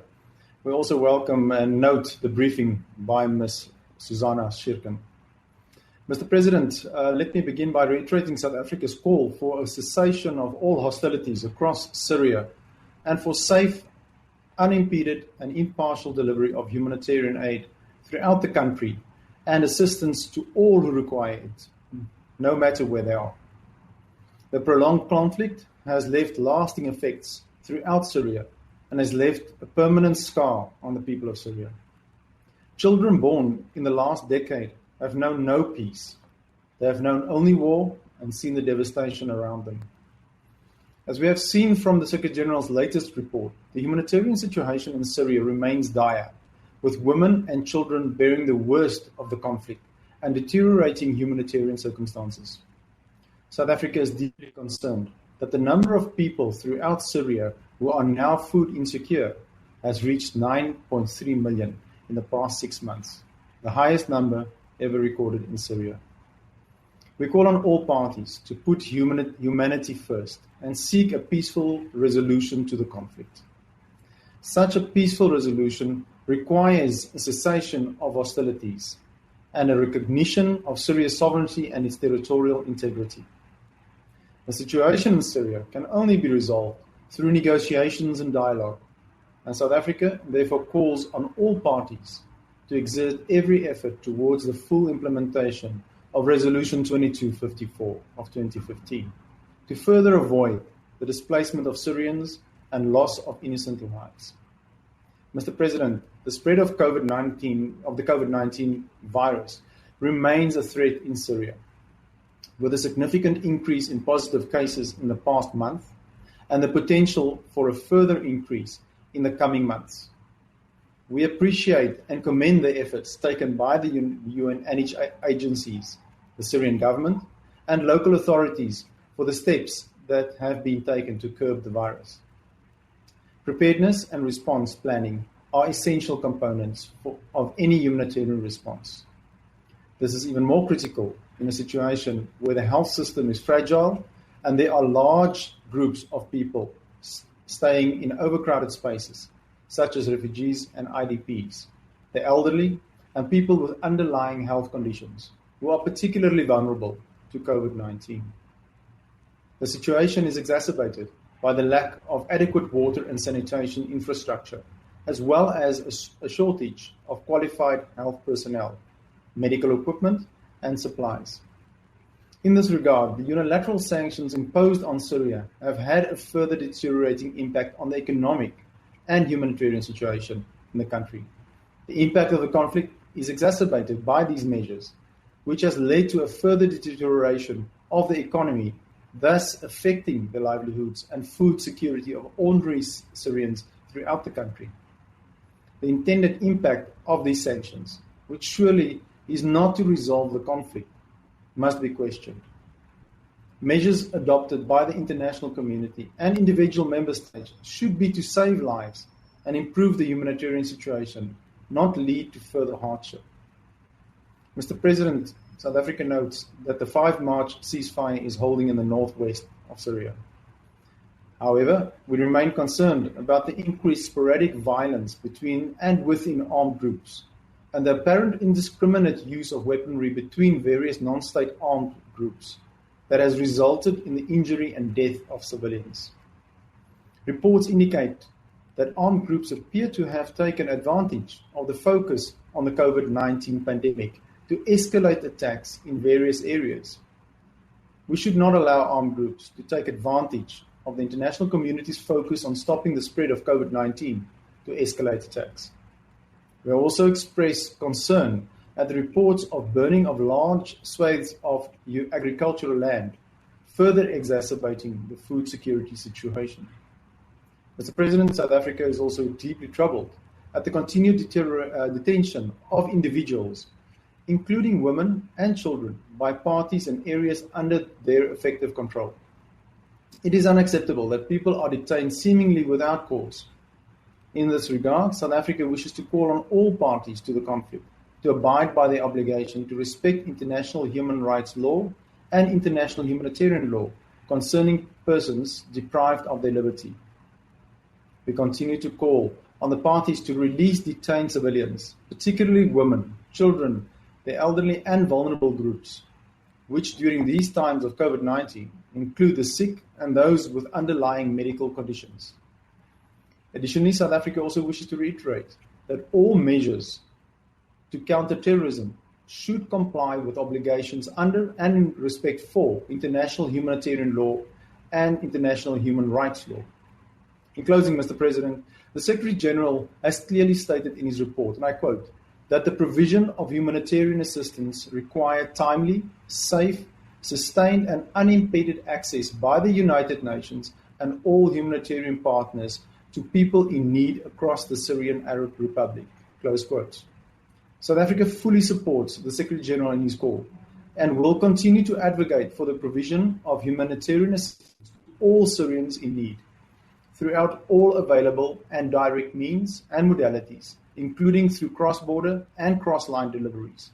We commend the UN, the World Health Organization, and other aid organizations working with the Syrian government for the improvement in the facilitation of cross-line humanitarian assistance, while noting the Secretary General's report that cross-line assistance has to be bolstered by cross-border assistance. I thank you, Mr. President. Je remercie le représentant de l'Afrique du Sud de sa déclaration. I will just invite colleagues to check if their microphones are off because there is an echo, all of you. Et je passe à présent la parole au représentant de la Fédération de Russie. Thank you, Mr. President. Mr. President, we thank Mark Lowcock for his briefing. We also listened carefully to the Philippic of Ms. Sirkin. Mr. President, yet another time we discuss humanitarian situation in Syria. And yet another time we hear from some of you that the cross-border mechanism is the magic solution for humanitarian problems in Syria. The cross-border mechanism that in fact has become a political tool for drawing lines of division inside Syria. Yet you forget to mention not only that it is incompatible with international law and humanitarian principles, but that it never functioned in line with Resolution 2165. We repeatedly pointed at that, but it was simply ignored. What is even more disturbing is that the cross-border mechanism is used as a leverage against cross-line and as pretext and excuse not to engage seriously in humanitarian deliveries from within Syria. That, in our view, borders with sabotage. And this is not just a slogan. We have concrete facts that we can present. We welcome the UN and the Syrian Arab Red Crescent joint assessment mission to Western Aleppo. We would like to hear more about the situation on the ground and what is left after the terrorists were pushed back from there. What are OCHA's plans on how to assist the development in this area? We would also like to hear about cross-line delivery to Darat Izza and Atareb in the northwest of Syria, which was approved by Damascus, but was not performed by the UN under the pretext of spreading coronavirus from government-controlled areas in Idlib to Idlib. There are only 25,6 reported cases in Syria. Maybe according to this logic, we should have stopped humanitarian deliveries to Idlib from coronavirus-hit territories from where they come.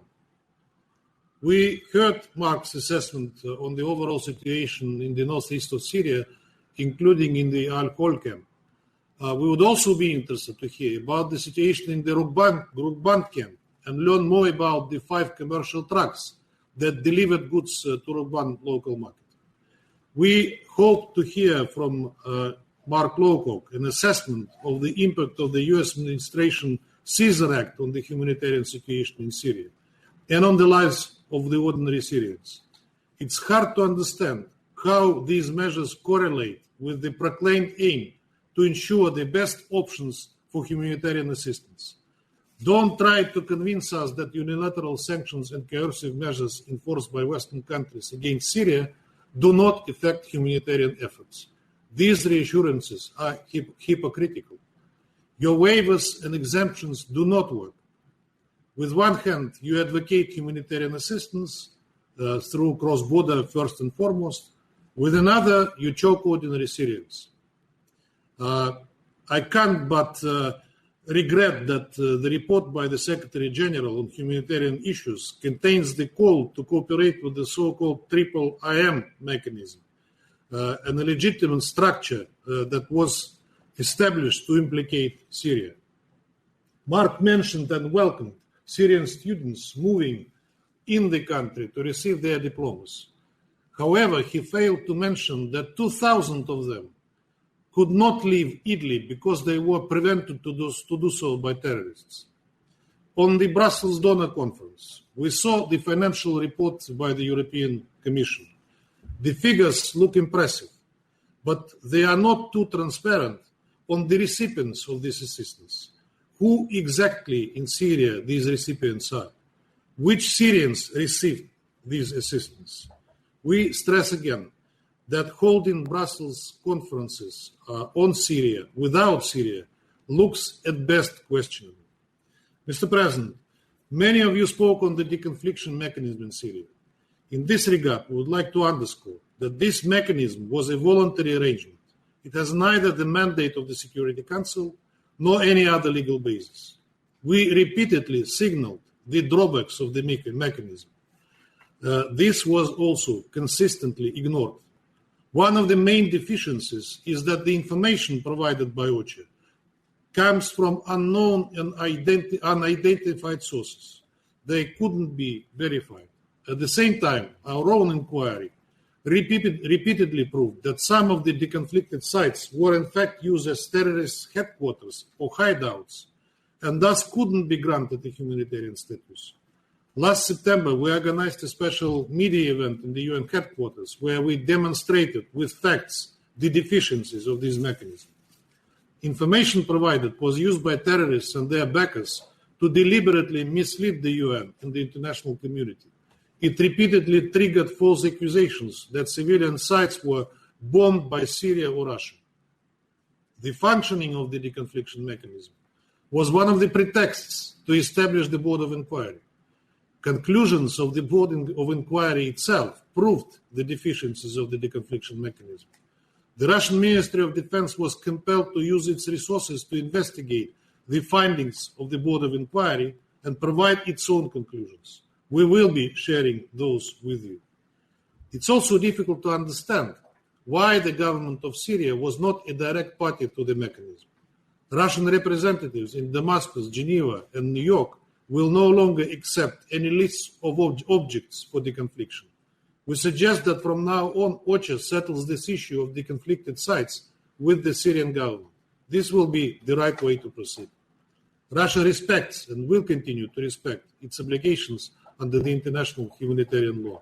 We stressed many times that Russian Air Force uses an efficient system of target verification and excludes possibility of civilian sites being targeted.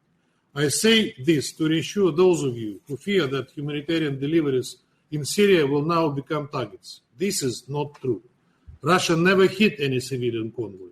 Our close coordination with the Syrian government, which in fact approves all aid deliveries, provides additional guarantees.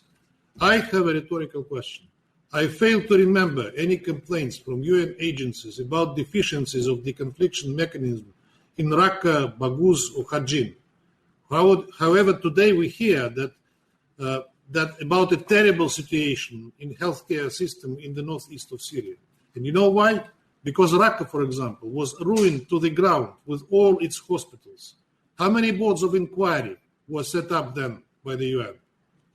We also would like to hear from OCHA updates on the implementation of Declaration of Commitment on Compliance with International Humanitarian Law and Humanitarian Assistance, signed by some armed opposition groups under OCHA's auspices.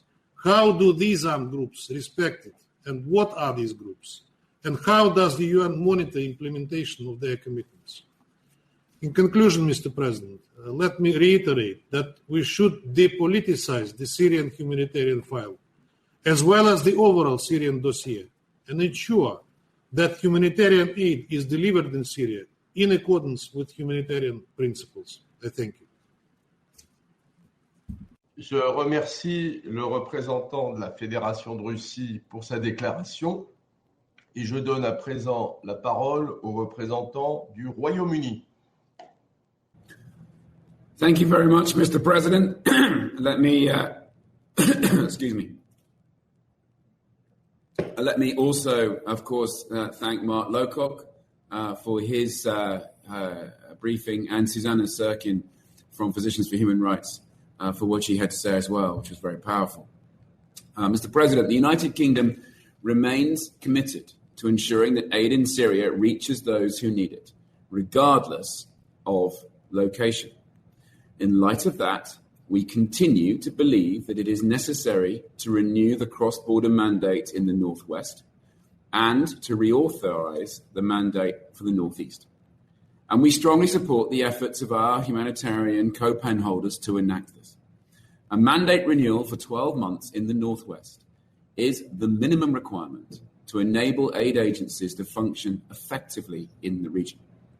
And a reauthorization in the Northeast at Yarubia represents the most effective way of getting aid to an incredibly vulnerable population.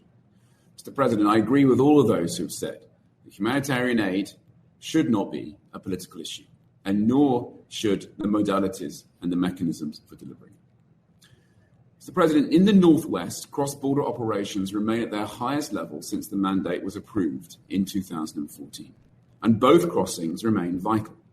In May 2020, 3.4 million people benefited from UN food security and livelihood assistance, which directly came through Bab al-Hawa.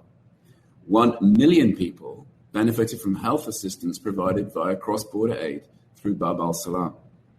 There have been no cross-line deliveries. There would be no reasonable justification for shutting off this vital lifeline for the millions in the region. In the Northeast, over 1.4 million people living outside regime control continue to require humanitarian assistance. Cross-line remains an inadequate replacement for the cross-border mandate, and this is stated clearly in the Secretary General's June report. While we welcome the 2 World Health Organization consignments delivering aid cross-line in May, there are 32 medicines that, as of the start of June, were a month away from running out at medical facilities in the Northeast because the cross-border mandate was taken away. Our Russian colleague raised the humanitarian principles, and I'd just like to put on record our deep concern over the actions of the Syrian authorities in areas under their control and on cross-line in connection with the humanitarian principles. Colleagues, when cross-line deliveries fully compensate for the loss of cross-border, we'll be happy to say it's not needed in the Northeast. But until then, we have a responsibility to reauthorize cross-border into that region. Now, Mr. President, tomorrow, alongside many other members of the Council, we'll make a pledge at the EU-UN Brussels IV conference. The United Kingdom will continue to show its leadership on the humanitarian file with its pledge, and we encourage others to donate generously too. My Russian colleague spoke of hypocrisy over humanitarian aid. All I can suggest is that all members of the Security Council look carefully tomorrow at which countries pledge and consider how much assistance has been given by different countries over the long years of the war. And then they can make their own minds up about hypocrisy. But colleagues, we must all make sure that aid gets to those who need it most. However, we must once again emphasize that there will be no automatic transfer of our aid provision to the response led from Damascus if renewal of the vital cross-border resolution is blocked. Mr. President, let me conclude by noting, as Mark Lowcock did, that Russia has just pulled out of the humanitarian deconfliction mechanism. This, of course, is the mechanism which is meant to prevent hospitals and health workers. I say it is meant to because the Board of Inquiry found it highly likely that Russia and the regime bombed 2 hospitals and a school. As so often, the Russian Federation attacks any impartial report that it disagrees with. But this new action, pulling out of the mechanism, I'm afraid only increases the chances of this happening again and more innocent lives being lost. We see absolutely no justification for this move, and so we strongly urge Russia to reconsider its decision and to put Syrian lives first. Thank you very much, Mr. President. Merci le représentant du Royaume-Uni pour sa déclaration et je vais maintenant faire une déclaration en ma qualité de représentant de la France. Je tiens tout d'abord à remercier M. Lowcock et Mme Sirkin pour leur présentation. Vous l'avez rappelé, la pandémie de Covid-19 ne cesse d'accroître les besoins humanitaires, de même que la crise économique en Syrie. qui résulte de la corruption et d'une gestion désastreuse dans un pays où plus de 11 millions de personnes dépendent de l'aide humanitaire. Seul un cessez-le-feu national, immédiat et durable sous l'égide des Nations Unies permettra de protéger la population civile. Cela est indispensable alors que la trêve russo-turque au nord-ouest reste fragile. Nous le répéterons jamais assez, le respect du droit international humanitaire est une obligation qui s'impose à toutes les parties. Je pense notamment à la protection des civils, y compris du personnel humanitaire et médical et de leurs infrastructures. À cet égard, nous regretterons vivement la décision de la Russie de se retirer du mécanisme de déconfliction. Toutes les parties, en particulier le régime syrien, doivent garantir l'accès humanitaire. Le mécanisme d'aide humanitaire transfrontalière n'a jamais été aussi indispensable tant au nord-ouest qu'au nord-est. L'aide cross-line est largement insuffisante pour répondre aux besoins. Dans tous les cas, elle n'offre pas toutes les garanties nécessaires d'impartialité et de transparence. Un renouvellement pour 12 mois du mécanisme transfrontalier, comme le demande le secrétaire général, est donc indispensable. La France apporte son plein soutien au projet de résolution élaboré par l'Allemagne et la Belgique, prévoyant notamment la réouverture pour une première période de 6 mois du point de passage à Yaroubia, qui répond pleinement à ces impératifs humanitaires. J'appelle l'ensemble des membres du Conseil à faire preuve d'unité et de responsabilité. Il faut cesser d'instrumentaliser l'aide humanitaire. Ne prenons pas la population syrienne en otage. L'Union européenne et ses États membres sont les principaux contributeurs d'aide humanitaire, quels que soient ses bénéficiaires, avec plus de 18 milliards d'euros alloués au peuple syrien depuis 2011. La conférence Bruxelles IV le confirmera à nouveau. La France continuera par ailleurs à soutenir fermement tous les efforts visant à prévenir et à punir les violations des droits de l'homme et du droit international humanitaire. Enfin, seule une solution politique conforme à la résolution 2254 du Conseil de sécurité permettra de mettre un terme à la tragédie humanitaire et de stabiliser durablement le pays. Notre priorité collective aujourd'hui est de parer à l'urgence et de répondre aux besoins humanitaires immenses en Syrie avant d'envisager toute activité de développement.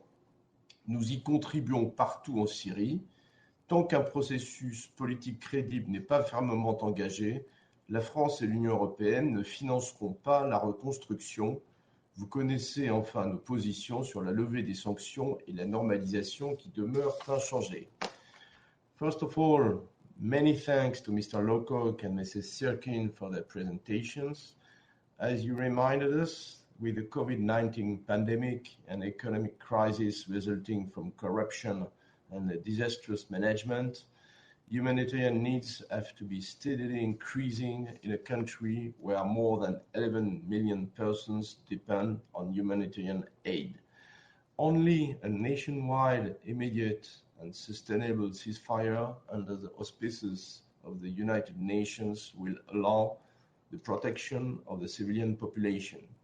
This is essential as the truce between Russia and Turkey in the northwest remains fragile.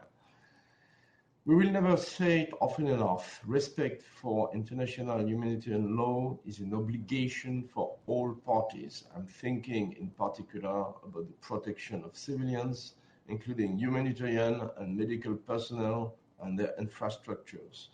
In this regard, we deeply regret Russia's decisions to withdraw from the deconfliction mechanism. All parties, in particular the Syrian regime, must ensure humanitarian access. The cross-border humanitarian mechanism has never been so indispensable, both in the northwest and in the northeast.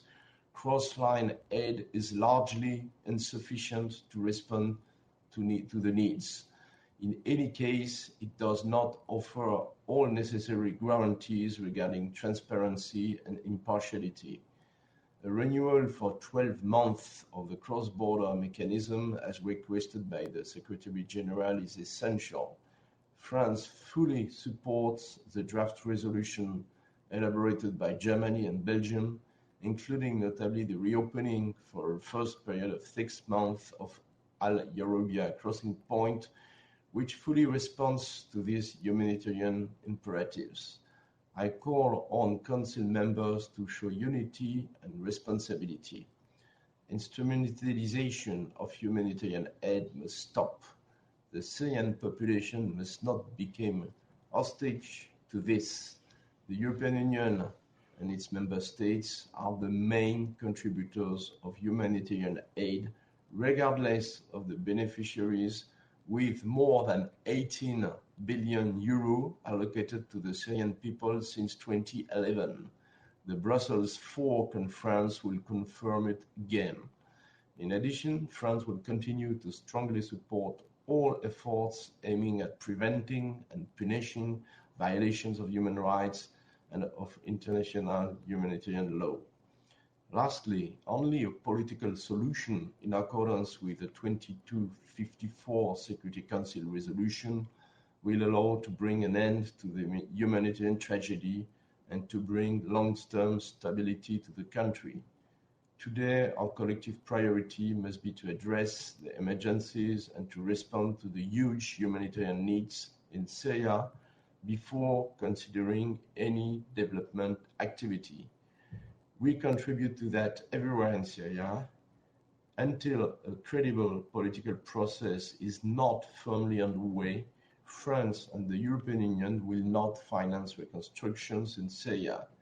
You know our positions on the lifting of sanctions and on normalisation, which remain unchanged. Je reprends mes fonctions de président du Conseil et je donne maintenant la parole au représentant de la République arabe syrienne. Je vous remercie, Monsieur le Président, et je remercie aussi mes chers collègues distingués qui ont salué ma participation à la réunion du Conseil d'aujourd'hui.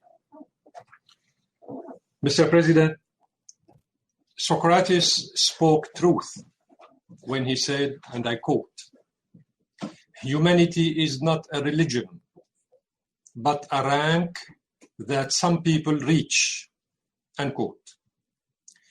In this context, it is certain that the governments of some Western countries that are trying to promote themselves as paragons of humanity and ethics have failed to rise to this rank. This was confirmed again and again by these very same governments when they turned a deaf ear to the appeal of the Secretary General of the United Nations on March 23rd, 2020, to waive unilateral coercive measures. This is how we call it in this organization. We don't say sanctions, we say unilateral coercive measures because they are illegal and illegitimate. On the contrary, they hastened to announce the extension, even tightening of these measures. Consequently, they failed the test of credibility and humanity.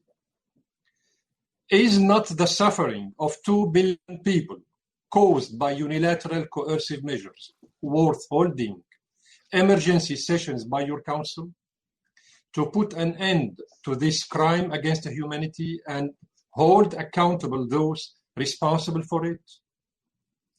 Is not lifting those measures against 24 million Syrians worth the immediate action by the so-called humanitarian co-penholders instead of what we have witnessed today and in other relevant sessions of the Council of the feverish efforts to promote false allegations and accusations and failed attempts to evade responsibility for economic terrorism and collective punishment practiced against millions of Syrian civilians? How do you expect any sane person to believe that Germany and Belgium, as the humanitarian co-penholders, and behind them the United States, the UK and France, harbor any goodwill or a humanitarian concern for the security and welfare of the Syrians at a time where they target every Syrian through harming their livelihoods, access to medicine, children's food, security and resources of their country. In addition to the above, these countries support the American Turkish-Israeli occupation of parts of my country and the crimes committed directly or indirectly through proxy separatist militias and terrorist organizations. It is terribly sad for the free of this world to see that these countries are assuming the role of judge, jury, and executioner at this council at the same time. Mr. President, the governments of some of the members of this council have insisted on their hostile policies toward my country, to the degree that they are completely unable to play any positive and constructive role regarding the situation in my country and the region. This is attested to by the silence and pressure imposed on the Security Council by the member states, who try to render the Council as a platform for NATO, rather than for maintaining peace and security. The governments of these countries seem to surrender to the whims and ambitions of the American administration and are fond of the policies of occupation, Turkification, and the support of terrorism practiced by the Erdogan regime on the territories of my country. These governments also support Erdogan's expansionist ambitions and crimes against Syria, Iraq, Egypt, Libya, Tunisia, Armenia, Greece, and Cyprus, as well as his violations of the rights of all his opponents from friendly Turkish people. Such violations were clear in the aftermath of the alleged coup attempt. You are fully aware that this coup was followed by massive violations of the rights of tens of thousands of civilians and Turkish state employees. Let me be clear. If some people dream of repeating the experience of the Turkish occupation of parts of Cyprus since 1974, in my country, we will not allow that to happen, even if the NATO itself is behind Erdogan. I invite my fellow NATO representatives in this council to answer our questions openly and without equivocation. Do you support international law and the UN Charter, or do you support the US Turkish-Israeli occupation of parts of my country? Do you respect what is stated in the resolutions of your own council on the sovereignty, unity, and territorial integrity of my country? Or do you support the endeavors aimed at abandoning or partitioning and continuing to destabilize security and stability in my country as well as in the region? Do you believe in the feasibility of combating terrorism and ridding civilians of the control of terrorist organizations? Or is it the investment in terrorism permissible and desirable when it serves your agendas? Do you believe in the principles of a humanitarian work, or is besieging, intimidation, or fighting of Syrians legitimate as long as it serves your interests and agendas? And how do you explain your silence about Erdogan's prevention of a humanitarian convoys from inside Syria, reaching the areas he occupies in the northwest, as was the case for the convoy that was supposed to go to the Al-Atarib region and its surrounding, and which was approved by the Syrian government on April 14th, 2020. April 14th, 2020. And OCHA has not yet delivered. If you prevent this council from fulfilling its primary responsibilities in maintaining international peace and security, then what is the alternative international reference that can be entrusted with the principles and purposes of the United Nations? Mr. President, once again, the pen holders are preparing a draft resolution to extend the effects of Resolution 2165 on cross-border activities. I will not elaborate on the well-known position of my country that rejects such resolutions, which completely depart from the assumed humanitarian goals and provisions of General Assembly Resolution 46/182. Such resolutions aim to serve the agendas of hostile governments, infringe on sovereignty and territorial integrity of the Syrian Arab Republic on the basis of OCHA politicized allegations and distorted reports. Such resolutions ignore the tremendous efforts exerted by the institutions of the Syrian state and its partners in the humanitarian war, in cooperation with allied and friendly countries. Resolution 2165 was an exceptional, temporary measure taken by the Security Council in certain circumstances that no longer exist.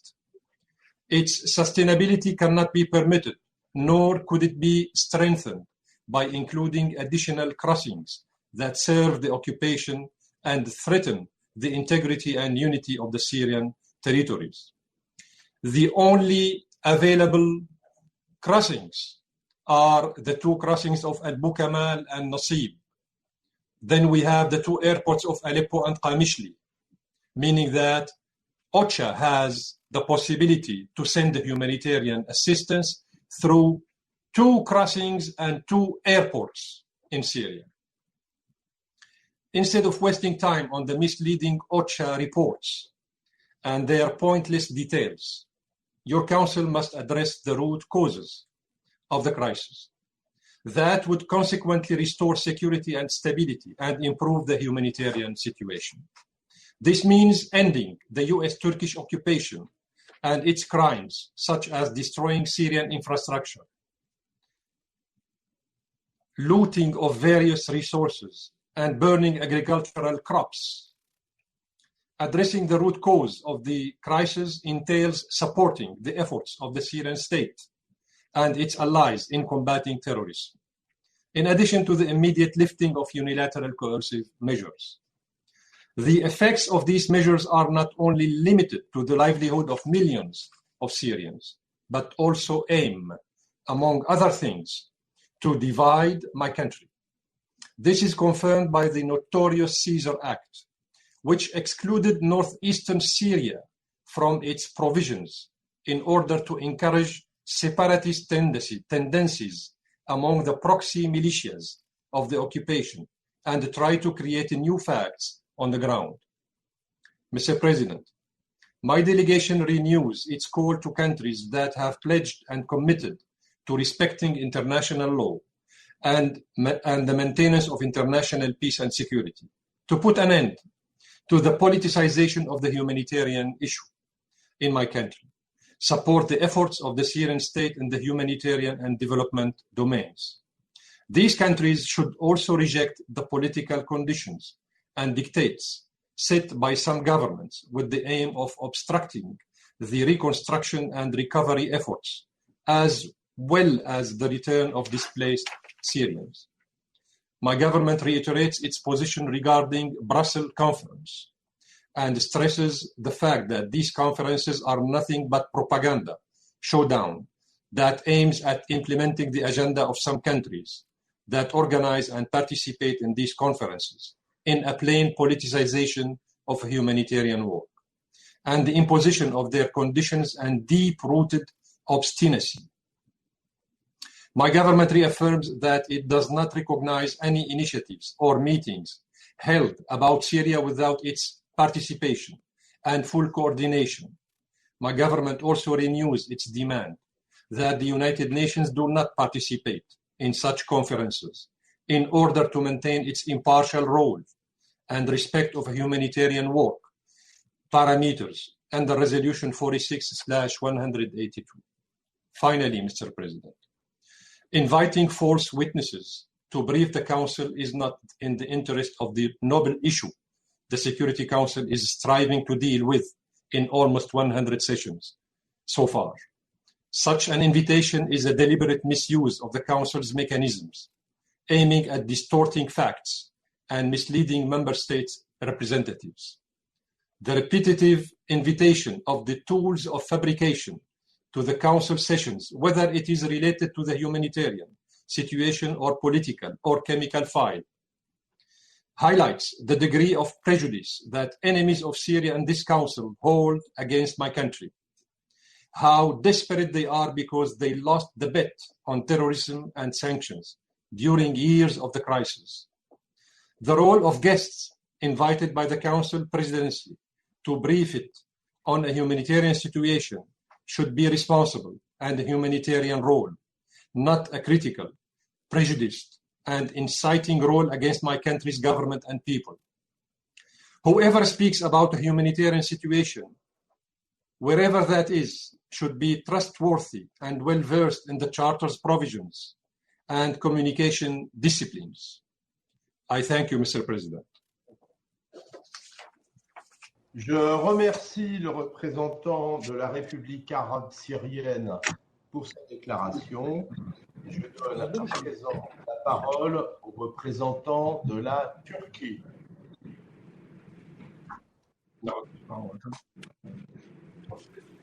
Merci, Monsieur le Président. I would first like to thank Undersecretary Lowcock and Madam Susannah Sirkin for their comprehensive briefings. I also would like to commend the brave and devoted work of OCHA and all humanitarian organizations to reach millions of Syrians who are in need. COVID-19 pandemic have further worsened the existing humanitarian catastrophe in Syria. Millions of Syrians depend on the continuation of the cross-border operations for their survival. In the Northwest, 3 out of 4 million Syrians are IDPs. Nearly 1,000 tent camps host over 1.4 million displaced people. 80% of them are women and children. To improve the conditions of the IDPs living in the tents at the border area, we have built 11,000 brick houses so far. This is financed by our own resources, but clearly not sufficient to meet the current needs.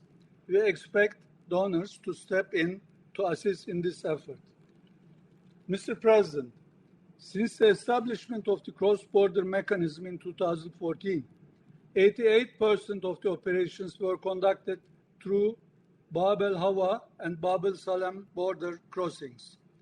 Since 10th January, these 2 border gates have been the sole channels for aid delivery, being used by more than 7,000 UN trucks. As of today, cross-border operations continue at record levels to respond to the acute humanitarian needs. As part of prevention and preparedness efforts for COVID-19, around 11,000 test kits and thousands of other pandemic-related items are delivered to Idlib through the mechanism. However, this only corresponds to less than 1% of the actual needs. Let us be clear. There is no cross-line access from the regime-held areas to the northwest, and that cross-line operations cannot substitute the cross-border assistance. Mr. President, the Council knows well that the regime considers the legitimate aspirations of the Syrian people as terrorism, calls its own people looking for a better future terrorists, and blames those who stand by the Syrian people as supporters of terrorism. The shameless allegations of aid diversion are the product of the sick mind. Let me shed some light on the monitoring mechanism exclusively performed by the UN for the cross-border humanitarian assistance. As underlined by both the Secretary General and the Undersecretary Lowcock, cross-border operations are one of the most scrutinized aid delivery systems in the world. From the start to the very end, convoys and aid items are monitored at different stages and with the most developed technologies. In Turkey, trucks, once loaded with humanitarian items and confirmed by the UN monitoring mechanism, are accompanied by Turkish and UN officials from the transshipment area to the border crossing point. Scanners examine each truck to provide a detailed view of its contents. The system in place ensures a highly accountable, effective, and transparent operation. If the cross-border mechanism is terminated, we will lose the existing means of notification, transparency, monitoring, and control. So let me ask you a simple question. Does this Council prefer that the humanitarian aid delivery is deprived from the benefits of this robust system? While we have the collective responsibility to ensure the survival of these vulnerable people, will we put aside our promises and leave Syrians to the mercy of the murderous regime, a regime that has caused nothing but more suffering to its own people? Is this the future what we foresee for them? The state of the ongoing negotiations on the renewal of the cross-border mechanism is a source of concern. This mechanism doesn't have any alternative and must continue unabated. We must do everything possible to reach each and every Syrian in need.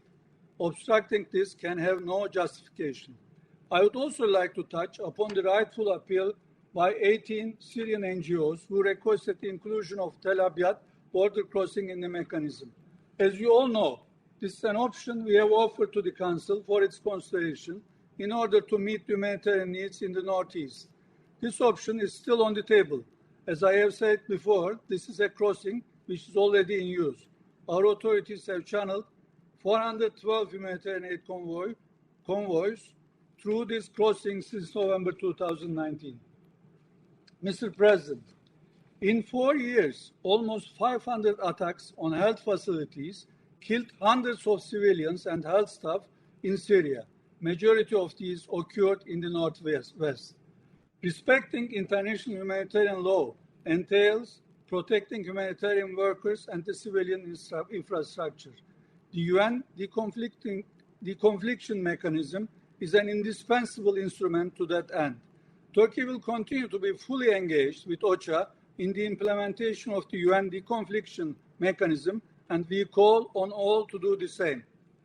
As the regime's massive military campaign against its own people forced 13 million Syrians to flee their homes and destroyed countless lives, we need more UN involvement in the country, not less. In the absence of the UN cross-border mechanism, the besieged people of Syria will be further starved and bombed into surrender. The abuse of humanitarian issues as a matter of petty negotiations cannot be tolerated.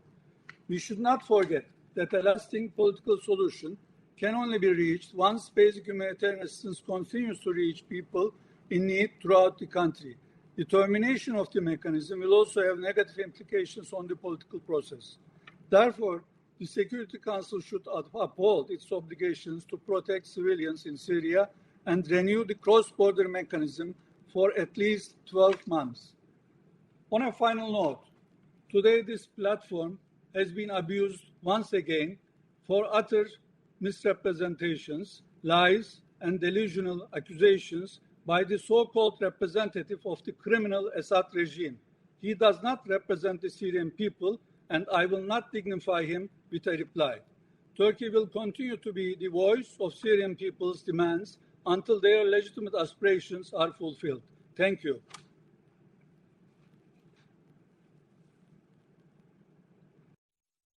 Je remercie le représentant de la Turquie pour sa déclaration.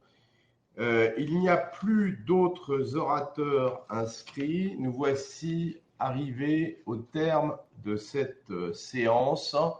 Je vous remercie. Au revoir.